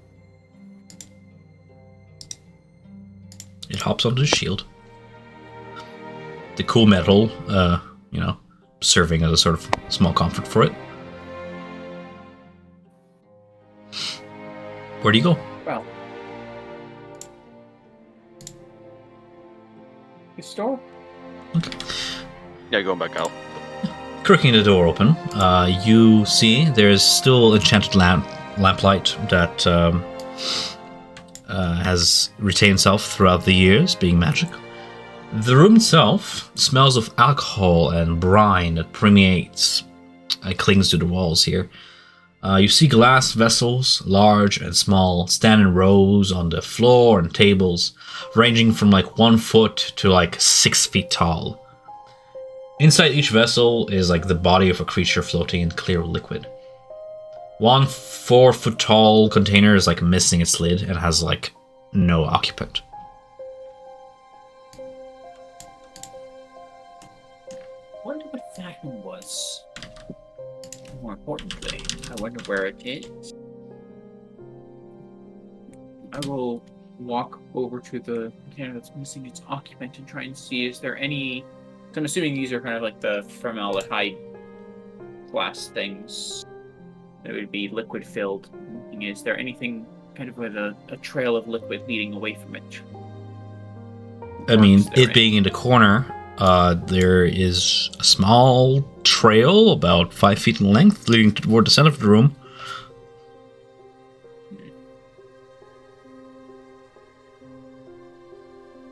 Well, suppose we should probably give this area a quick search before we make our way out. Would there be any clues as to the letters we have from the books onto any like notes that are scribbled here, like with the same letters just moved around? Like, is it possibly like a demon or a devil's name? You take a good 10 minutes to search this room for any notes on demons or demon names, and with confidence find none. You look throughout. It seems to be some sort of a preserved menagerie. Seems that Fistandia, or whoever has worked in this room, consider themselves to be a knowledgeable natural philosopher who collected many rare specimens to study. Some of these creatures you don't even recognize. Kept here are examples of common and natural creatures, and more rare and aberrant creatures. There's a collection of like... I'll just like define them one by one. You see like this jellyfish-looking creature with snail-like eyes that extend outwards, but they're closed. It's being preserved. There's a tiny little mouth at the bottom of the jellyfish's body, and at the end of its tentacles are still these like bioluminescent lights. There is what looks to be like a chicken with a reptilian-like tail and reptilian-like claws at the end of its feet.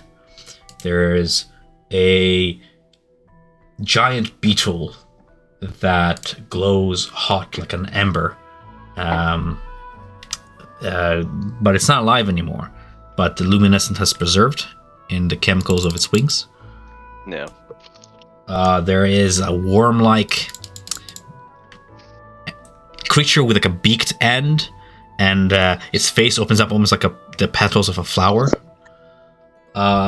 There is a small mushroom sprout with tendrils for legs. There is what looks to be like a miniature dragon, perfectly preserved.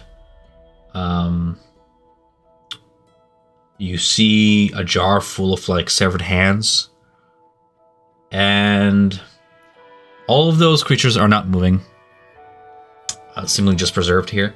You do catch movement though. From one of the jars, you can see what looks to be an oversized tadpole, sort of, swimming in its clear liquid. It appears to be like stark white with spotted patterns about its body, and very characteristic to a tadpole. Gills, mouth, bulgy eyes at the end of its head.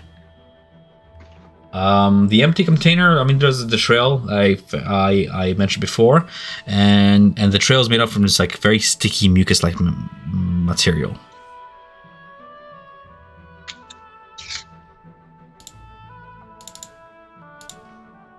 Well, these mages knew what they were getting into, but this is starting to get into dark magic. I can only imagine where they got these hands from.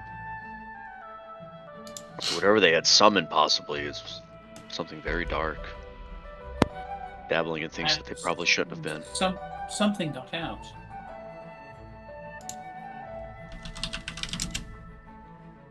I'm surprised this one here is still moving. They usually keep these. Seems like the rest of these things are not. But this one's moving. A tadpole. I'll tap the glass with my staff. It, like a fish, reacts to the tapping by swinging slightly away from the tapping. It becomes a little bit agitated, and as you keep your finger close to the glass, it approaches it slowly and like begins like gnawing at the glass. And you can see that this tadpole, I like tadpoles, this tadpole actually has like tiny little teeth that scrape against the glass. Carry. It's probably best to leave it alone. Let things be. Yes, let's leave it alone, and I will step back from it. Now I can't. I think I should like specify its size too. This thing is like 1.5 feet long. Yeah. Yeah. My size. Well,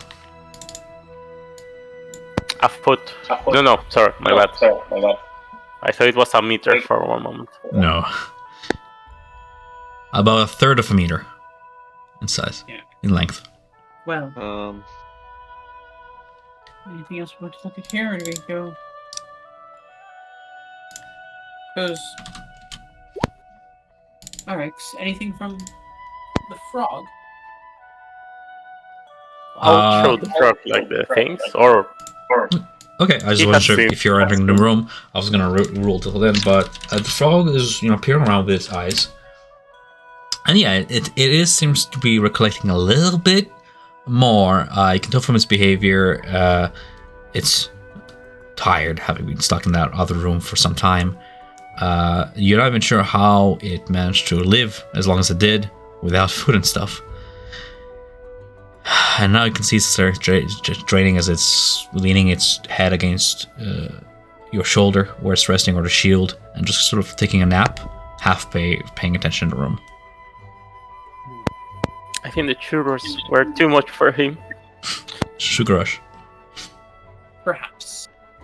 well, we do have the books, but we still need to figure out what they spell, and it's possible that that could be the key word to turning this frog back into whoever it was at the ritual.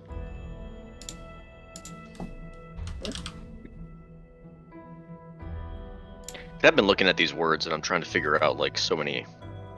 Well, you can. I want another R. Well, you Then I can have. get library. I think, or am I? Well, then you have a T in there. Library. Yeah, I like the T to not be a T. I'd like the T to be an R. Would you like to buy a consonant?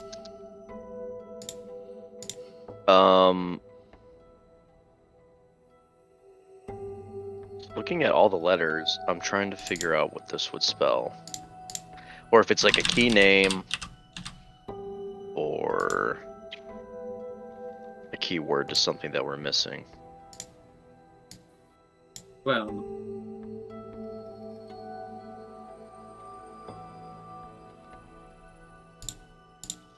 Out of all the stuff that we've been in and all the books that we found, the flail and all that stuff, there's nothing with these a 7-letter word that has the same letters.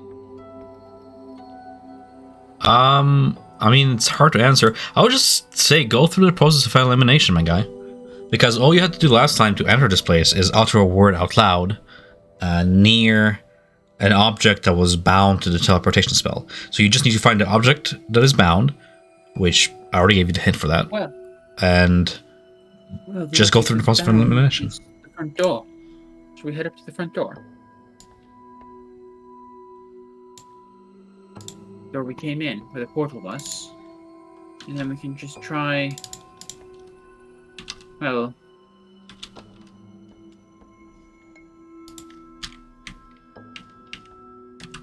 Yeah, I mean, it would be nice to see what this ritual room had, or who exactly this frog is.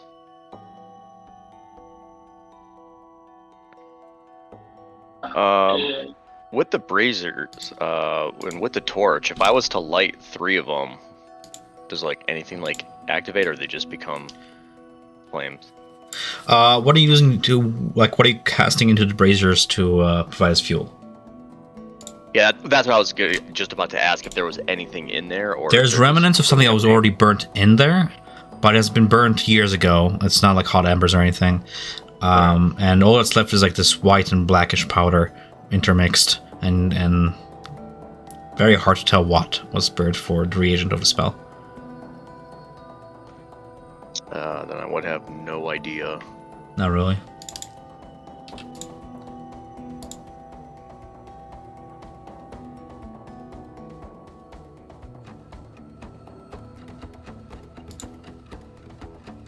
I mean, we get lib tire.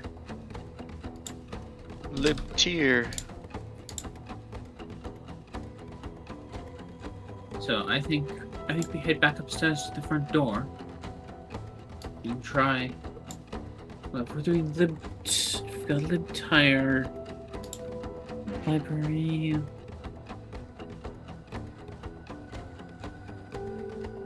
Wait a minute, does that work?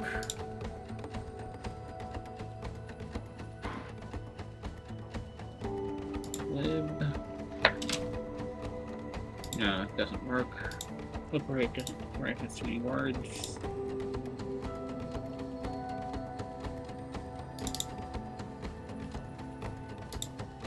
It's not his, right?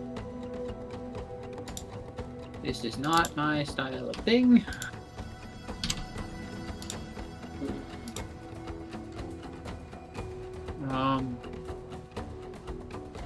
I spelled Well- library. Sorry, Evan, you're talking to a mic that's really far away, so I didn't quite catch that. I don't know, just trying to do the letters. Hmm.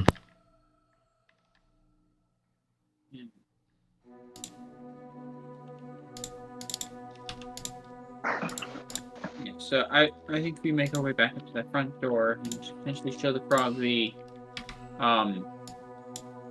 what are they called? The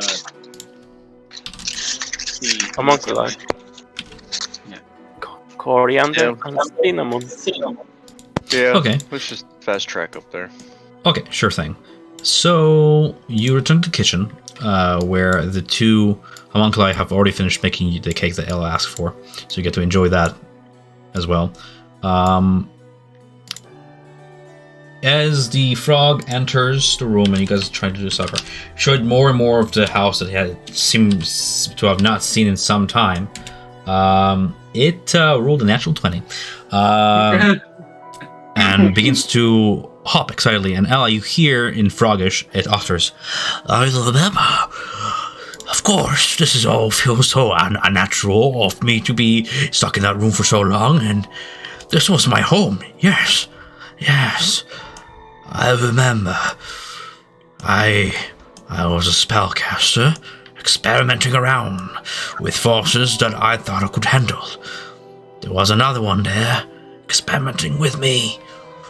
Yes, we had a failsafe to roll, in case things go wrong and we are unable to escape our fate by our own means and others find us.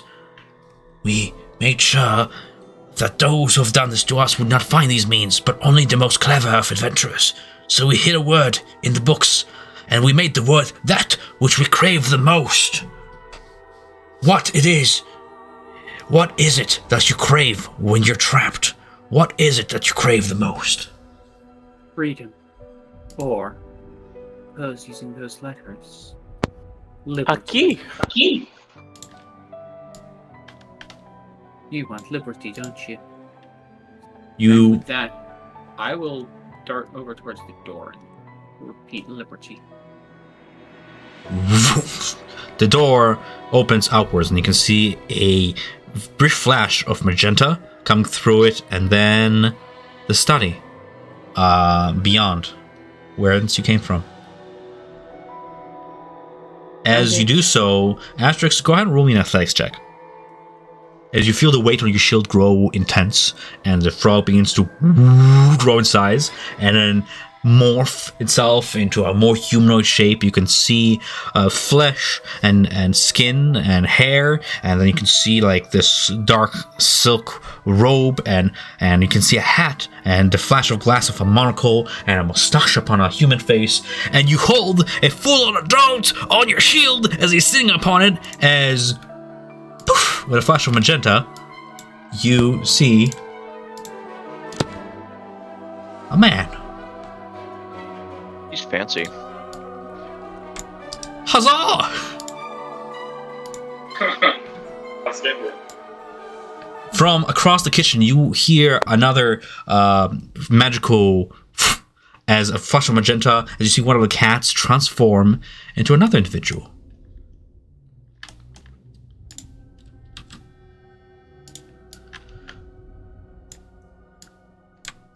Liberty. At last. We're free. The failsafe worked. That's good. You see the two human Coriander, two homunculi, jeer and cheer as they see their masters return finally to them, unaware of their fates as it was that they were so close at hand. You restored their intellect, their awakeness to them, and as they return to their humanoid forms, they point toward the exit and say that the way back is open, but there is one last thing that must be done.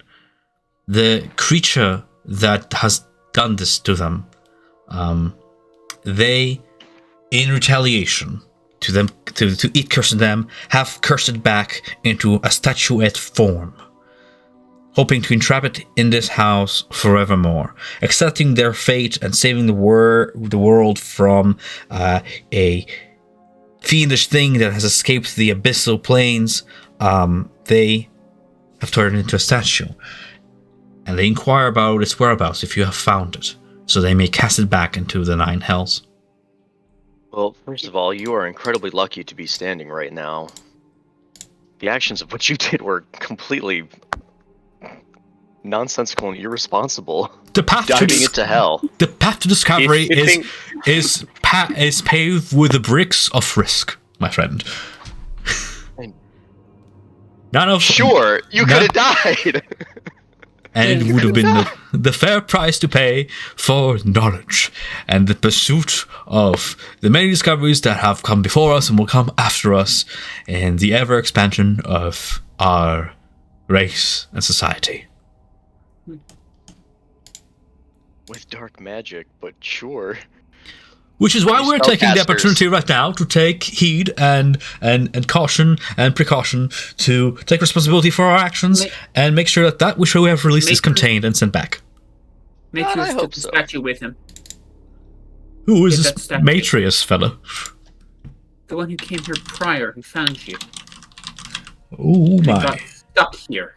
And he took him through the door. I'm afraid that your Matrius is, how shall I say it, in greater peril than we were. For you see, once the statuette has stepped through that door, it is released from the spell which we have casted, for our spells only maintain themselves within the faculties of our domain, here in this astral pocket. Well, the people of the library are at risk right now. Astral pocket. This is in the astral sea. Yes. We needed a space big enough for our sort of real estate, you see. We can expand limitless here. How can I get out of this pocket into the normal sea? I suppose. How? I want to. I need to. That is what we have been studying here. We have been trying to make a waygate of sorts to the other planes, following the works of Mordenkainen and the greatest alike in a pursuit to open a portal through the magenta mist and connect this pocket to others beyond. That is what the astronomium, the astrology room, is for. I hate to interrupt everything, but there are people at risk in the library. Who knows what's on the other side? Matrius and everyone else could be in greater peril right now. Perhaps we can finish this a little bit later.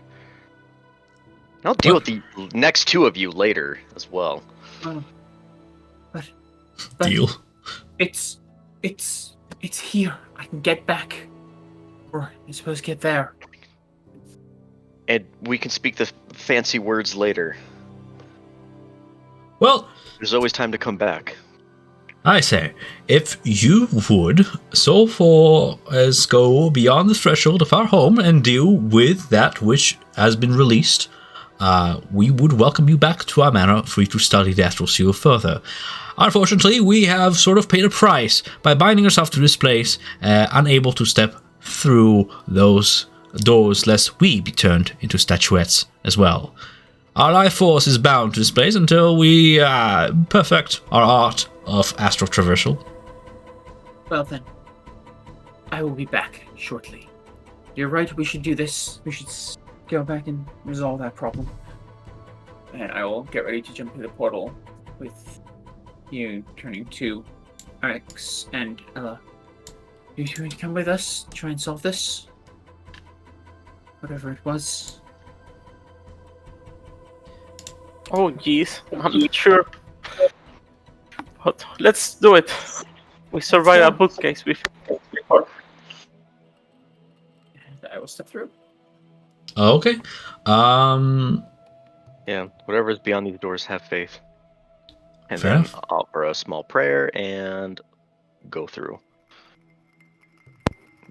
Surprise, this is descent into Avernus now. I mean, you're joking, but that's literally what I did with the other group. That'd be awesome.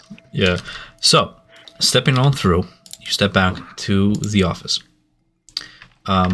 You see, as... I just have to put a few things on the map. No. No? A You total guys. hellscape. Putting you guys on the map. Oh. Alright. Surprise, it's a Baylor. Yes, and we all die! That's how you end a one-shot. Everybody dies. No, then Gandalf appears. An old man with 7 canaries. Okay. Oh, that dude dead. Okay, as you step through the portal, you see that just as before, when you've opened the space, time is frozen still, save for the few affected by the spell itself. On the floor before you, about 10 feet down in the atrium, you see Matreus lying sprawled dead. They seem to have been raked apart by something. Poor old Bertrand is still sort of frozen in the moment since you've opened the portal. And it seems that time has stood still ever since you've opened it, until your return, in order to not break space-time laws, or something. Or some mage bullshit. You never know with the wizards. They're weird like that. Horrifying still, standing above the body, is something that's clinging to the ceiling. You see it is the slender, tall, emaciated, with these wicked-looking claws and tall feet that ends in 2 sharp talon toes, and this fiendish tail that winds about 4 feet behind it, coiling, and along its spine are these spikes and its single horn that grows from the back of its head toward the front, curling like a scorpion's tail. And at the front of its face, the skeletal features of its face are these nasty looking rows of teeth and these pupilless white eyes, and this demon just from the top of the roof as it lands onto the floor. You see this. Oh, that's cute. Is he friendly? As it lands on the floor, it just lounges its talons into Matrace's body and then it looks at you with its pupils' eyes and roars. This demon that has released itself out of the abyssal plains is yours to deal with if you're brave enough. With that being said, go ahead and roll initiative. Slay the unholy. Death to the heretic. Yeah, you know what? Those mages, they're pretty heretical for doing that. I don't know. There's something about mage kind that they don't care about laws once you achieve a certain level of power. This is true. The power of the law.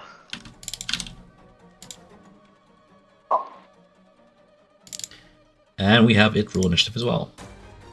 No. 16. Okay. Isla, you get the top of the round, right before it. What do you do? I move here.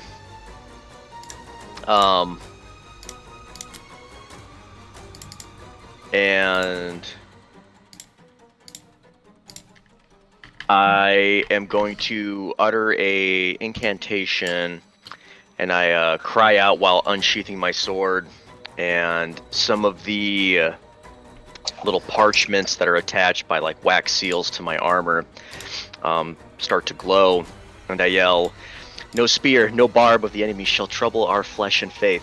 Let the will of God be done," and hurl out a guiding bolt to the enemy. Go ahead and roll to hit as that spell manifests from you and drifts slowly than you. It's a lot slower than you anticipated. It's like it's moving through jelly a little bit, and then it shoots out and hits your target for natural 20. Go ahead and roll that damage.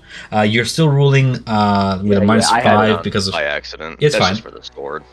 And a guiding bolt, I do believe, once it hits, it illuminates the target, making it all radiant and easier to all hit. radiant. On the next strike. Yeah, it's advantage on the next, and that's 23 radiant. My guy, opening with a natural 20. All right, nice. That takes full effect against this abyssal being as it just back, and you can see it aglow, even as it moves and shimmers in this semi-ethereal space frozen in time. You can see the target clearly now. That's advantage on the next attack against it. As there is something else you wish to do on your turn. Yes, I'm going to use the remaining of my movement. Torch is just... Yeah, it's already been... Actually, I'll say the torch has been dropped back there. I don't need it. I'm going to use my War Priest bonus action and have advantage on a great weapon sword attack. Here. Oh god, that was terrible. Not too great. To be honest, I don't think it works. I think bonus action is after you commit to the attack, not to the spell. But go ahead. Oh, it says, yeah, you're right, when you use an attack action. Well, it's a spell attack? I don't know. I'll just take it spell back. attack is different than the than the attack action. Then yeah, It's- I just stay there, and then I... it makes Blade Singers ludicrous. Yeah, I'll just stay there and prepare myself. Okay, bracing yourself, go ahead and roll me a Constitution saving throw as you see the creature like reel back from your guiding bolt and then place one claw before it into a 3-point landing and shoot out a nasty gaze that flares red in your direction. That's a 10. As you feel your strength begin to drain away from you, you nearly lose the grasp of the blade in your hand as it wrecks you with its weakening gaze. You deal only half damage with weapon attacks that use strength for the duration of the next minute. You can shake out of this at the end of each of your turns. You can try and redo the Constitution saving throw, but for the time being, you are weakened, which I'm going to use... Oh, what can we use? Go ahead and choose like an icon for that, and we'll know that's upon you. looking. Yeah, and that being said, you can see it extends out a hand, and out of the air materializes this nasty, barbed-looking spear that it clutches onto, and looks about the room and sees Asterix like hiding behind the podium, and just sends the spear flying in your direction. Flies past you, and a second spear materializes in the other hand. It tosses in Ella's direction toward the Fae, missing as well. It seems that projectiles are flying slower, giving you enough time to dodge out of their way. Then it hunches onto its forelegs, and you can see two large bat-like wings just sprout out of its back, and it takes flight, sort of flying back into the back of the room at like top speed, landing on this railing here. That is the end of its turn, as we have Ella take hers. Oh, Elenian, sorry. Elenian is 13. And then Ella, you're on deck. Okay. Okay. So, I will dash up this way, kind of hurtling over, or vaulting over, I should say, the desk. And then I will go ahead and do Astral Flame and hit him with a Sacred Flame. Dexterity saving throw, DC 13.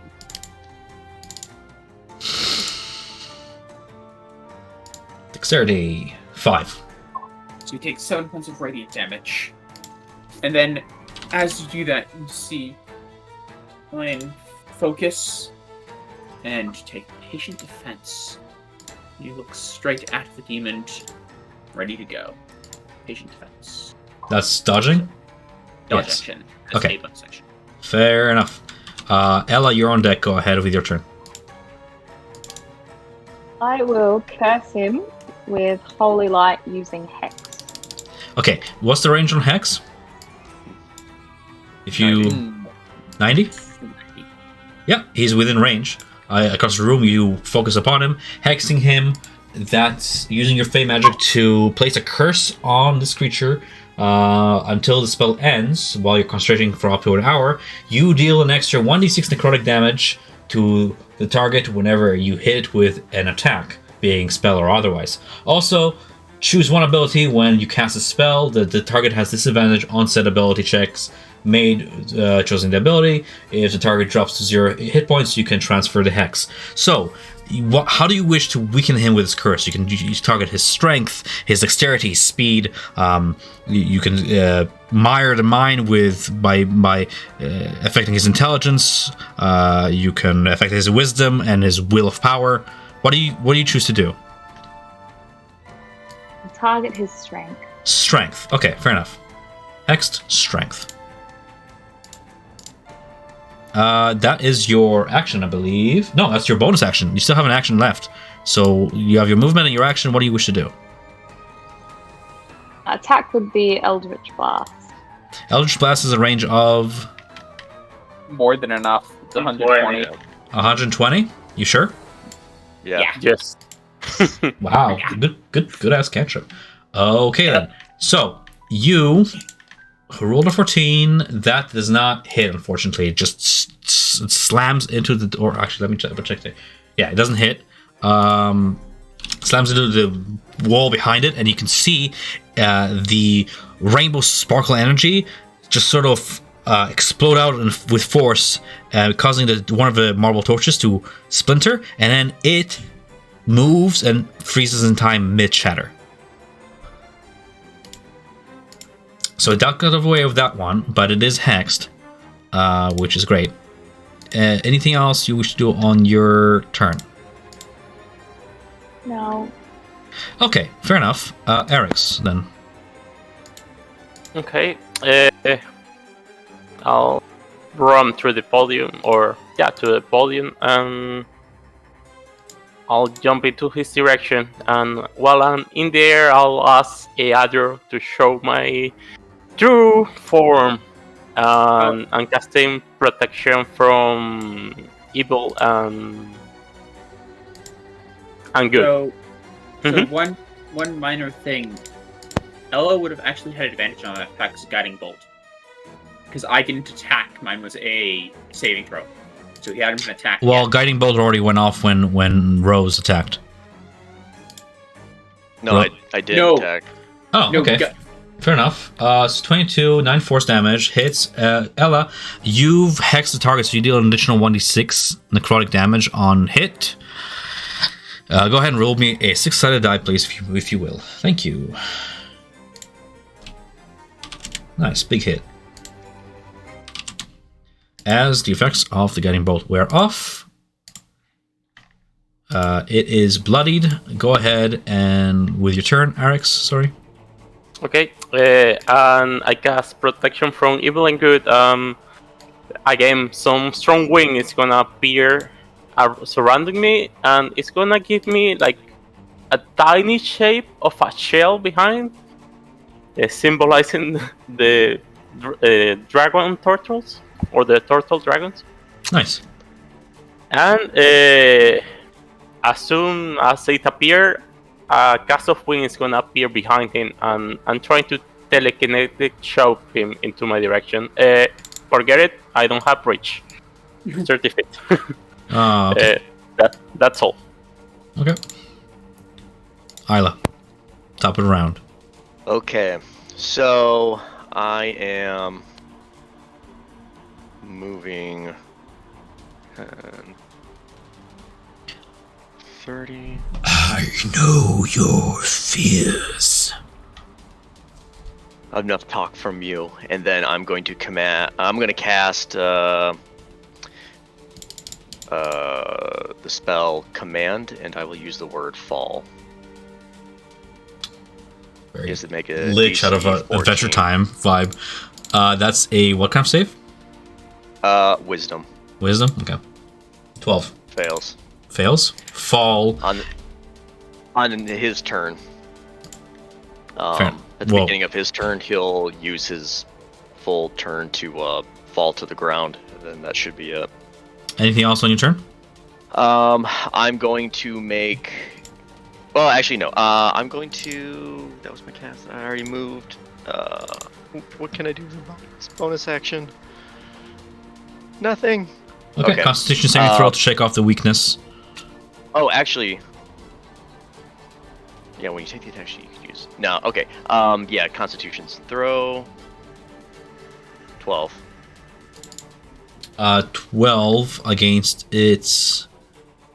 Yeah, that beats. Okay. And then that's my turn. Alrighty then.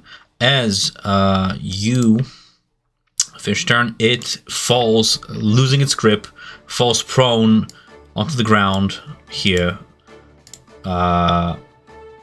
That's at the beginning of his turn. So losing half its movement to get back up. I don't think it can take even its turn. Oh, it just spends its Follow full the command? Spends, yeah, the follow it. Wisdom saving throw or follow the command on its next turn. The spell has no effect if it's target undead. The easiest example they have for that is Grovel, Yeah. which has that I'm reading effect it. with it. It falls prone and then it's its turn. Fair enough. It grovels. You dare. Eileen, you can take advantage of that if you want. It is prone on the ground. Oh, I will. I will run on up, jump on the table, come swinging, or coming down, quarterstaff, straight down in a stabbing attack at him.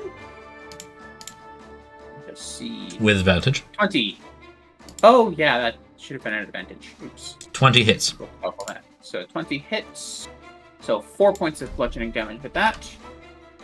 And then seeing him down and weakened, fury of blows as I just unload and basically pound into him on the ground with 2 unarmed strikes. The second one hits as it tries to maneuver its tail to sort of parry the first blow. It only has one tail though, so you use your second fist to just slam it in the face for 6 additional. Yeah. Nice.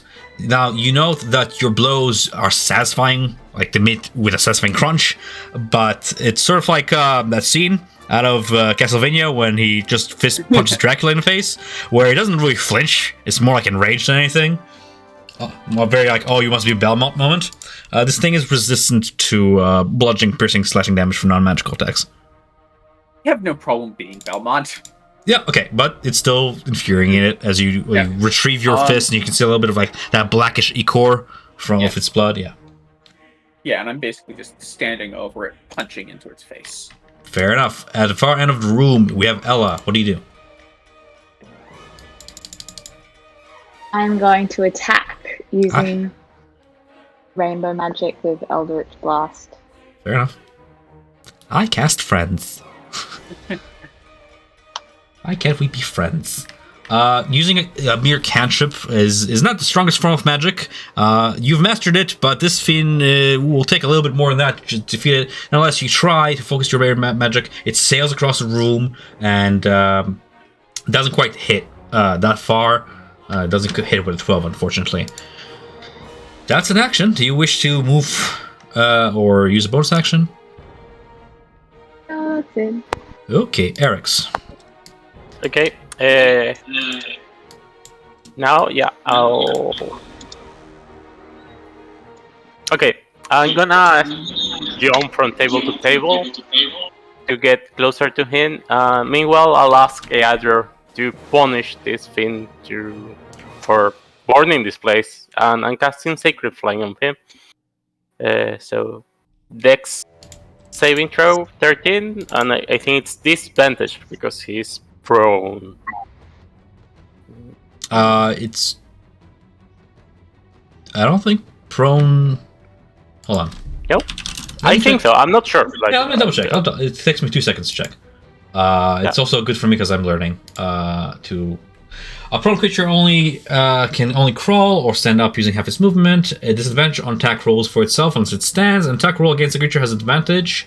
Otherwise, the attack roll, if it's within 5 feet, otherwise the attack roll has disadvantage. Nothing about dex savings if it's just prone. Yeah, you're thinking about like restrained and stuff.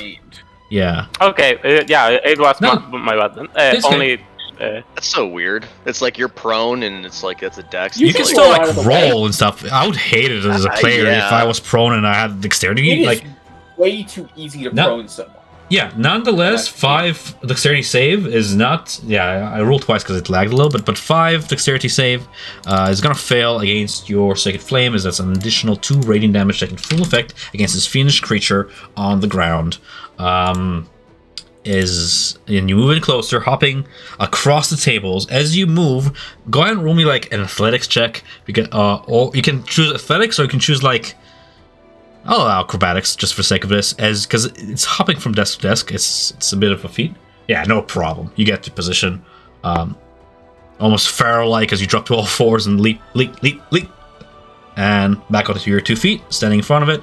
That was your action, I believe. Anything bonus action-wise? Not really. Okay, you can see the magic that like you've cast before, that protection from evil and good. There's a slight like sizzle of magic right before you, like a shield. There's a certain like aura emanates from this being that was invisible to you until you have approached, and now magic clashes against magic. So you're protected. Isla, top of the round, what do you do? As you've shaken off the weakness, so I'm pretty sure you can take off that icon if you want. Yeah. Okay. I'm gonna move here into a flanking maneuver. Okay. And where's this fist at? Feast, where are you? Okay, I don't know where it's at right now. But anyways, as I come around, I start walking a little bit slower, as in like wanting to deliver the final blow to it, and I'll raise my greatsword with the blade down, holding it with 2 hands, and try to do. Just like straight down onto its chest, and I will do a greatsword attack with advantage. 19. 19 hits. Or 18. And that's with your mundane sword, not magical, but it still pierces flesh, just not as deep as you would have wished, but 18 halved is 9. Okay. All right. And then I will use my War Priest ability, and I'll utter no magic can save you from here, and then just do another strike down. You are a fool. It says, clutching onto the blade as you retrieve it out of its chest. I will return again and again.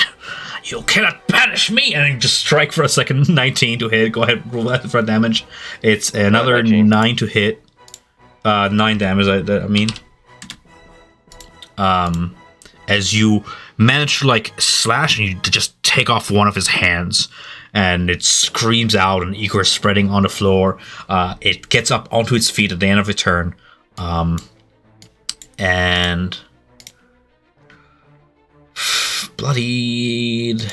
No point in escaping. It stands its ground, still hexed. You can see it cast a magic spell. A unnatural darkness sprawls out in all direction, blinding.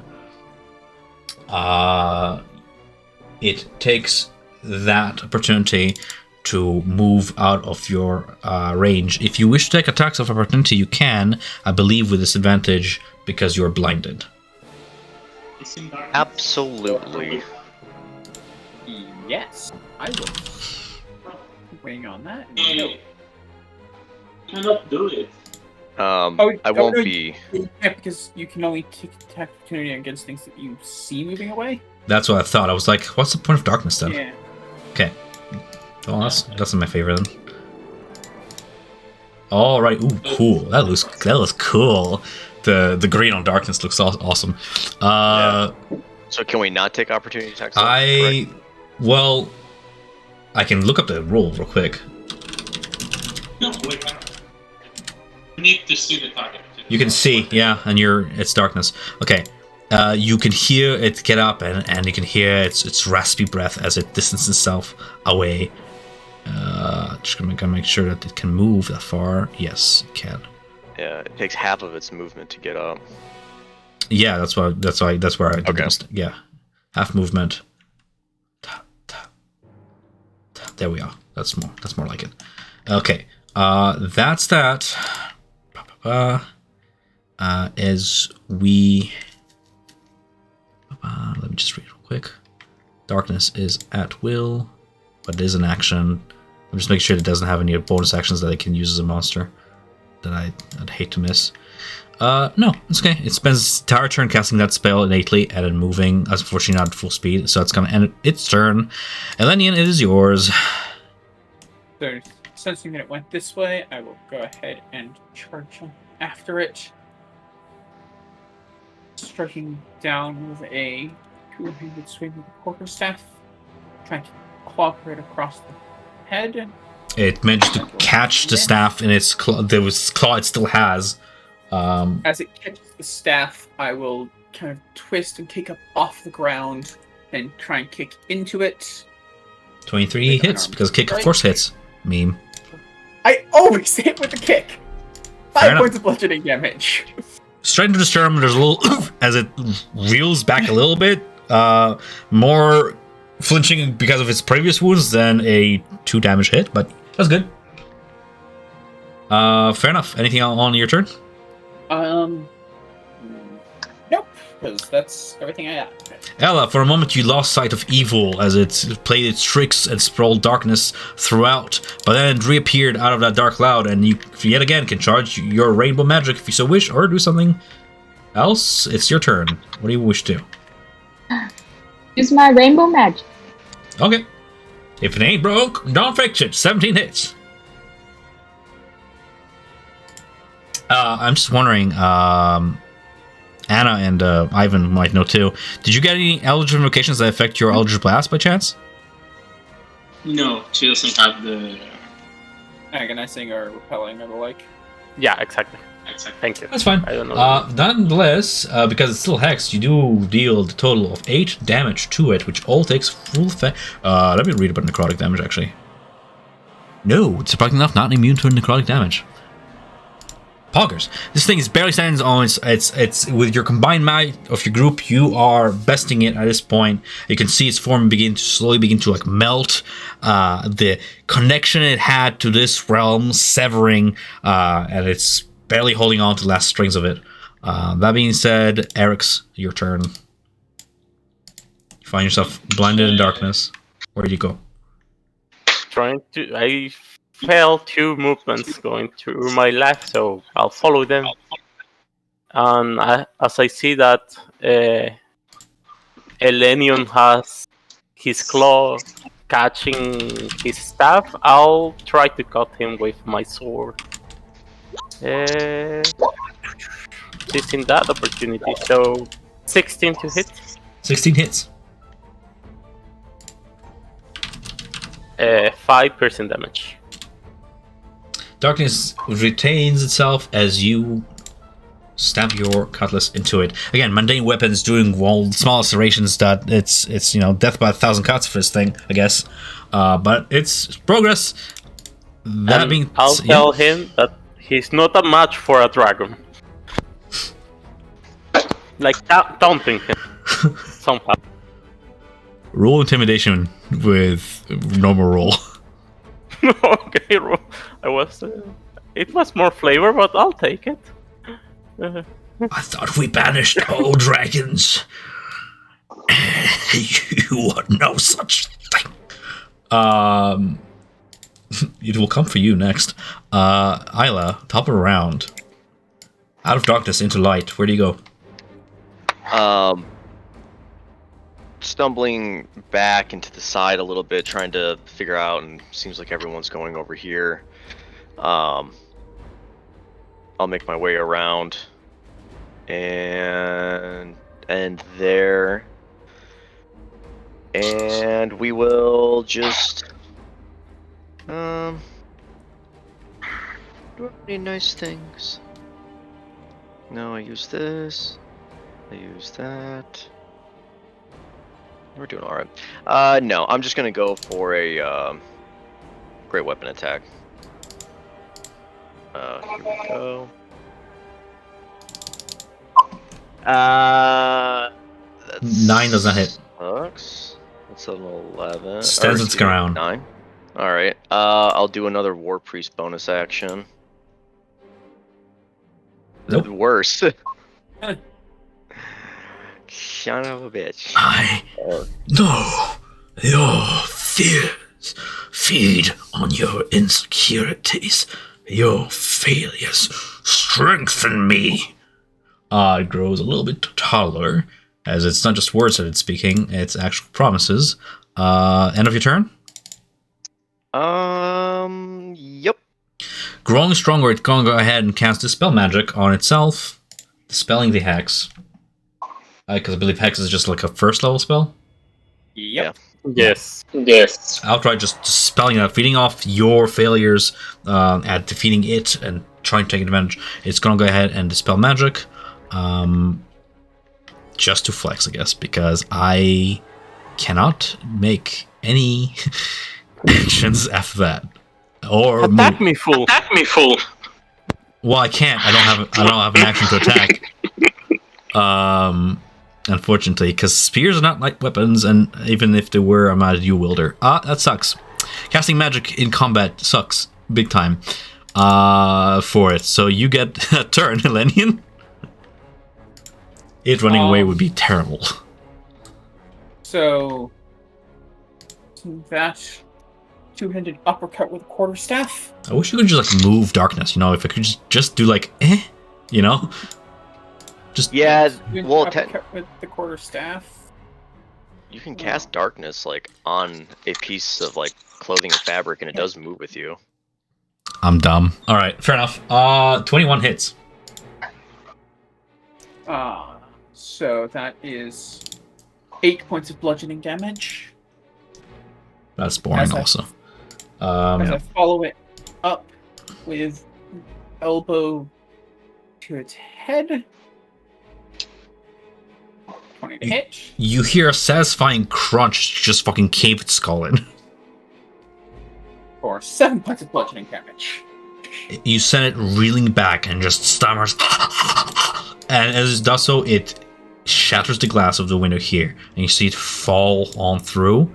And as you watch, mid-fall, there's like tatters and smoke trails of black and this droplets of ichor that it slowly turns into and liquidizes into, and it never hits ground because it simply dissipates mid-fall as it's dead, vanished. The universe, this goes out, the universe feels a sensation of balance returned. All creatures contained within and without at the beginning of the spell of the Magnificent Mansion have now been brought into equilibrium. The fiend who did not belong in the universe banished back to whence it came from. Time resumes. Oh god, good job. If you're wondering how much experience that was, divided by the four of you, that's going to be 450 experience divided 4 ways. Let's see here. For the sake of my experiment, 113 experience to each of you. That's boggers. So, seeing as it is 8 through 7, as you've defeated this fiend, we can pretty much expedite the conclusion of our adventure at the success of exploring and solving this Candlekeep mystery. As Bertrand McGillicuddy slowly comes out of his time freeze and sees old Master Matreus dead upon the ground, you are faced with the conundrum of explaining this to the Cerberus Assembly wizards. But I'm sure that with witnesses and such, and the magic words that you've acquired and the book in your hands and the ability to revisit the mansion, you'll be able to explain things to and through to those who wish to know the truth of what transpired here this day. But with the death of Matreus, unfortunately, your adventure does not end quite yet, as you need to find a way to undo the curse upon your town. This might take your group of adventurers elsewhere to, another one-shot or something. So this is not the end of your story quite yet, but it is the end of this mystery.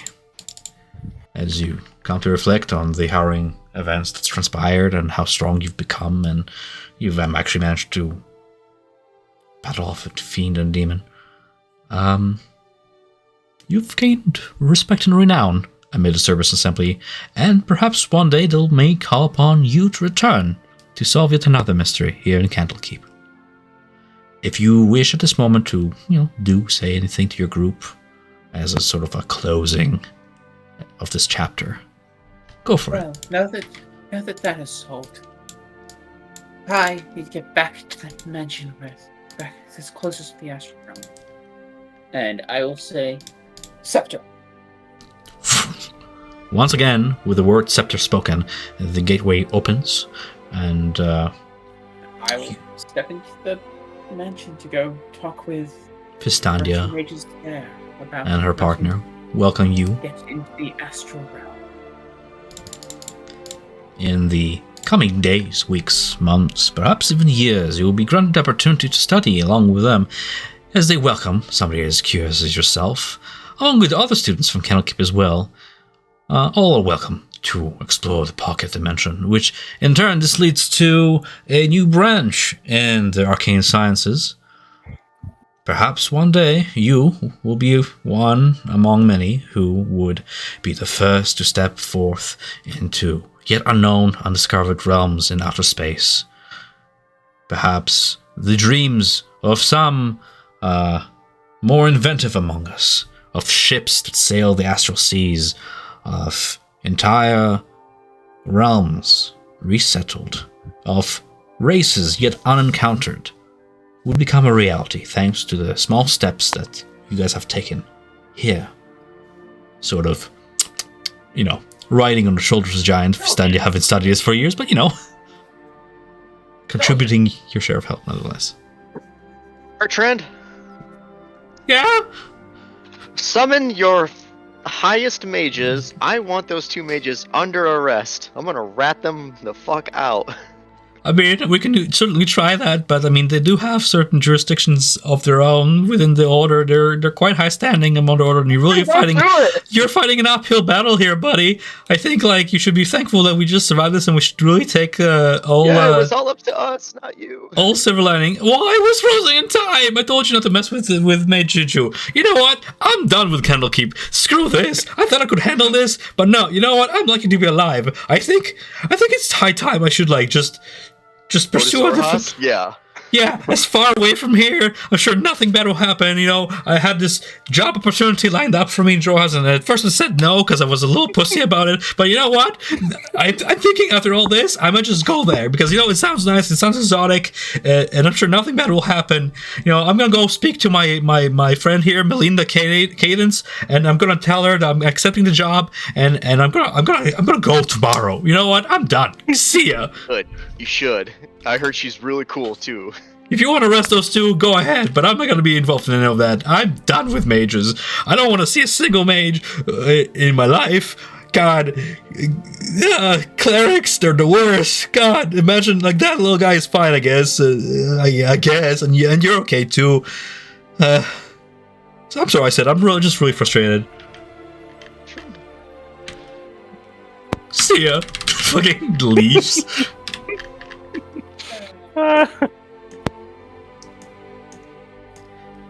Unbeknownst to others, says the narrator, a week from now, a person will find himself lost and alone in the jungles of Jorhas, his entire troop dead to lizard folk, picked up by a bunch of mercenaries who wanted to sell him at first. But, you know, that was a friendship to bloom. And we'll see where that takes him. He'll come back. Yeah. What about Asterix? What about Ella? Where do you see yourself after all this? What does the future hold for you guys? Well, in my case, as Elenion is jumping through the portal, I'll tell him, please, look what can come out of the water. My whole crew disappeared. I'm still looking for them.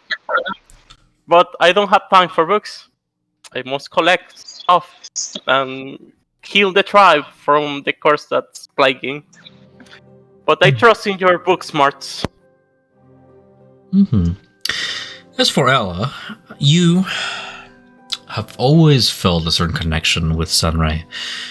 A almost mother-to-daughter relationship that has guided you in the worst of times and has helped you sort of atone for the various mischievous deeds that you've committed in the past. Standing by the window, you feel the warmth of the sun outside. Sun rays, heat, like a gentle, comforting hug.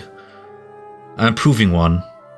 You've committed a great act of kindness this day, helping these friends and strangers alike, sparing a few lives. I mean, banishing a demon is no small feat either. A small amount of your debt to the universe has been repaid this day. We'll just have to see where your adventure takes you onwards. Is there anything you wish to do? I'm going to continue hunting the demon. Coolio. It's nowhere place better than the Library of Candlekeep to sort of research the Nine Hells and Abyss Realms and all those places where demon and devil kind reside. And perhaps you shall meet again, for killing it here in the material only returns it back home, but killing it back where it lives, that's how you truly banish it. Here in Candlekeep, you'll be able to seek out means to do that. That's perhaps an adventure for another time. For now, in the coming days, weeks, you'll be able to revisit the alien in his pocket dimension as he continues his astral studies. You'll be able to rekindle strained relations with the Cerberus Assembly by doing various favors around Candlekeep. You'll be able to hang about in the various taverns that are laid about the campus and sort of reconnect with your friends. And perhaps gather once more for another adventure.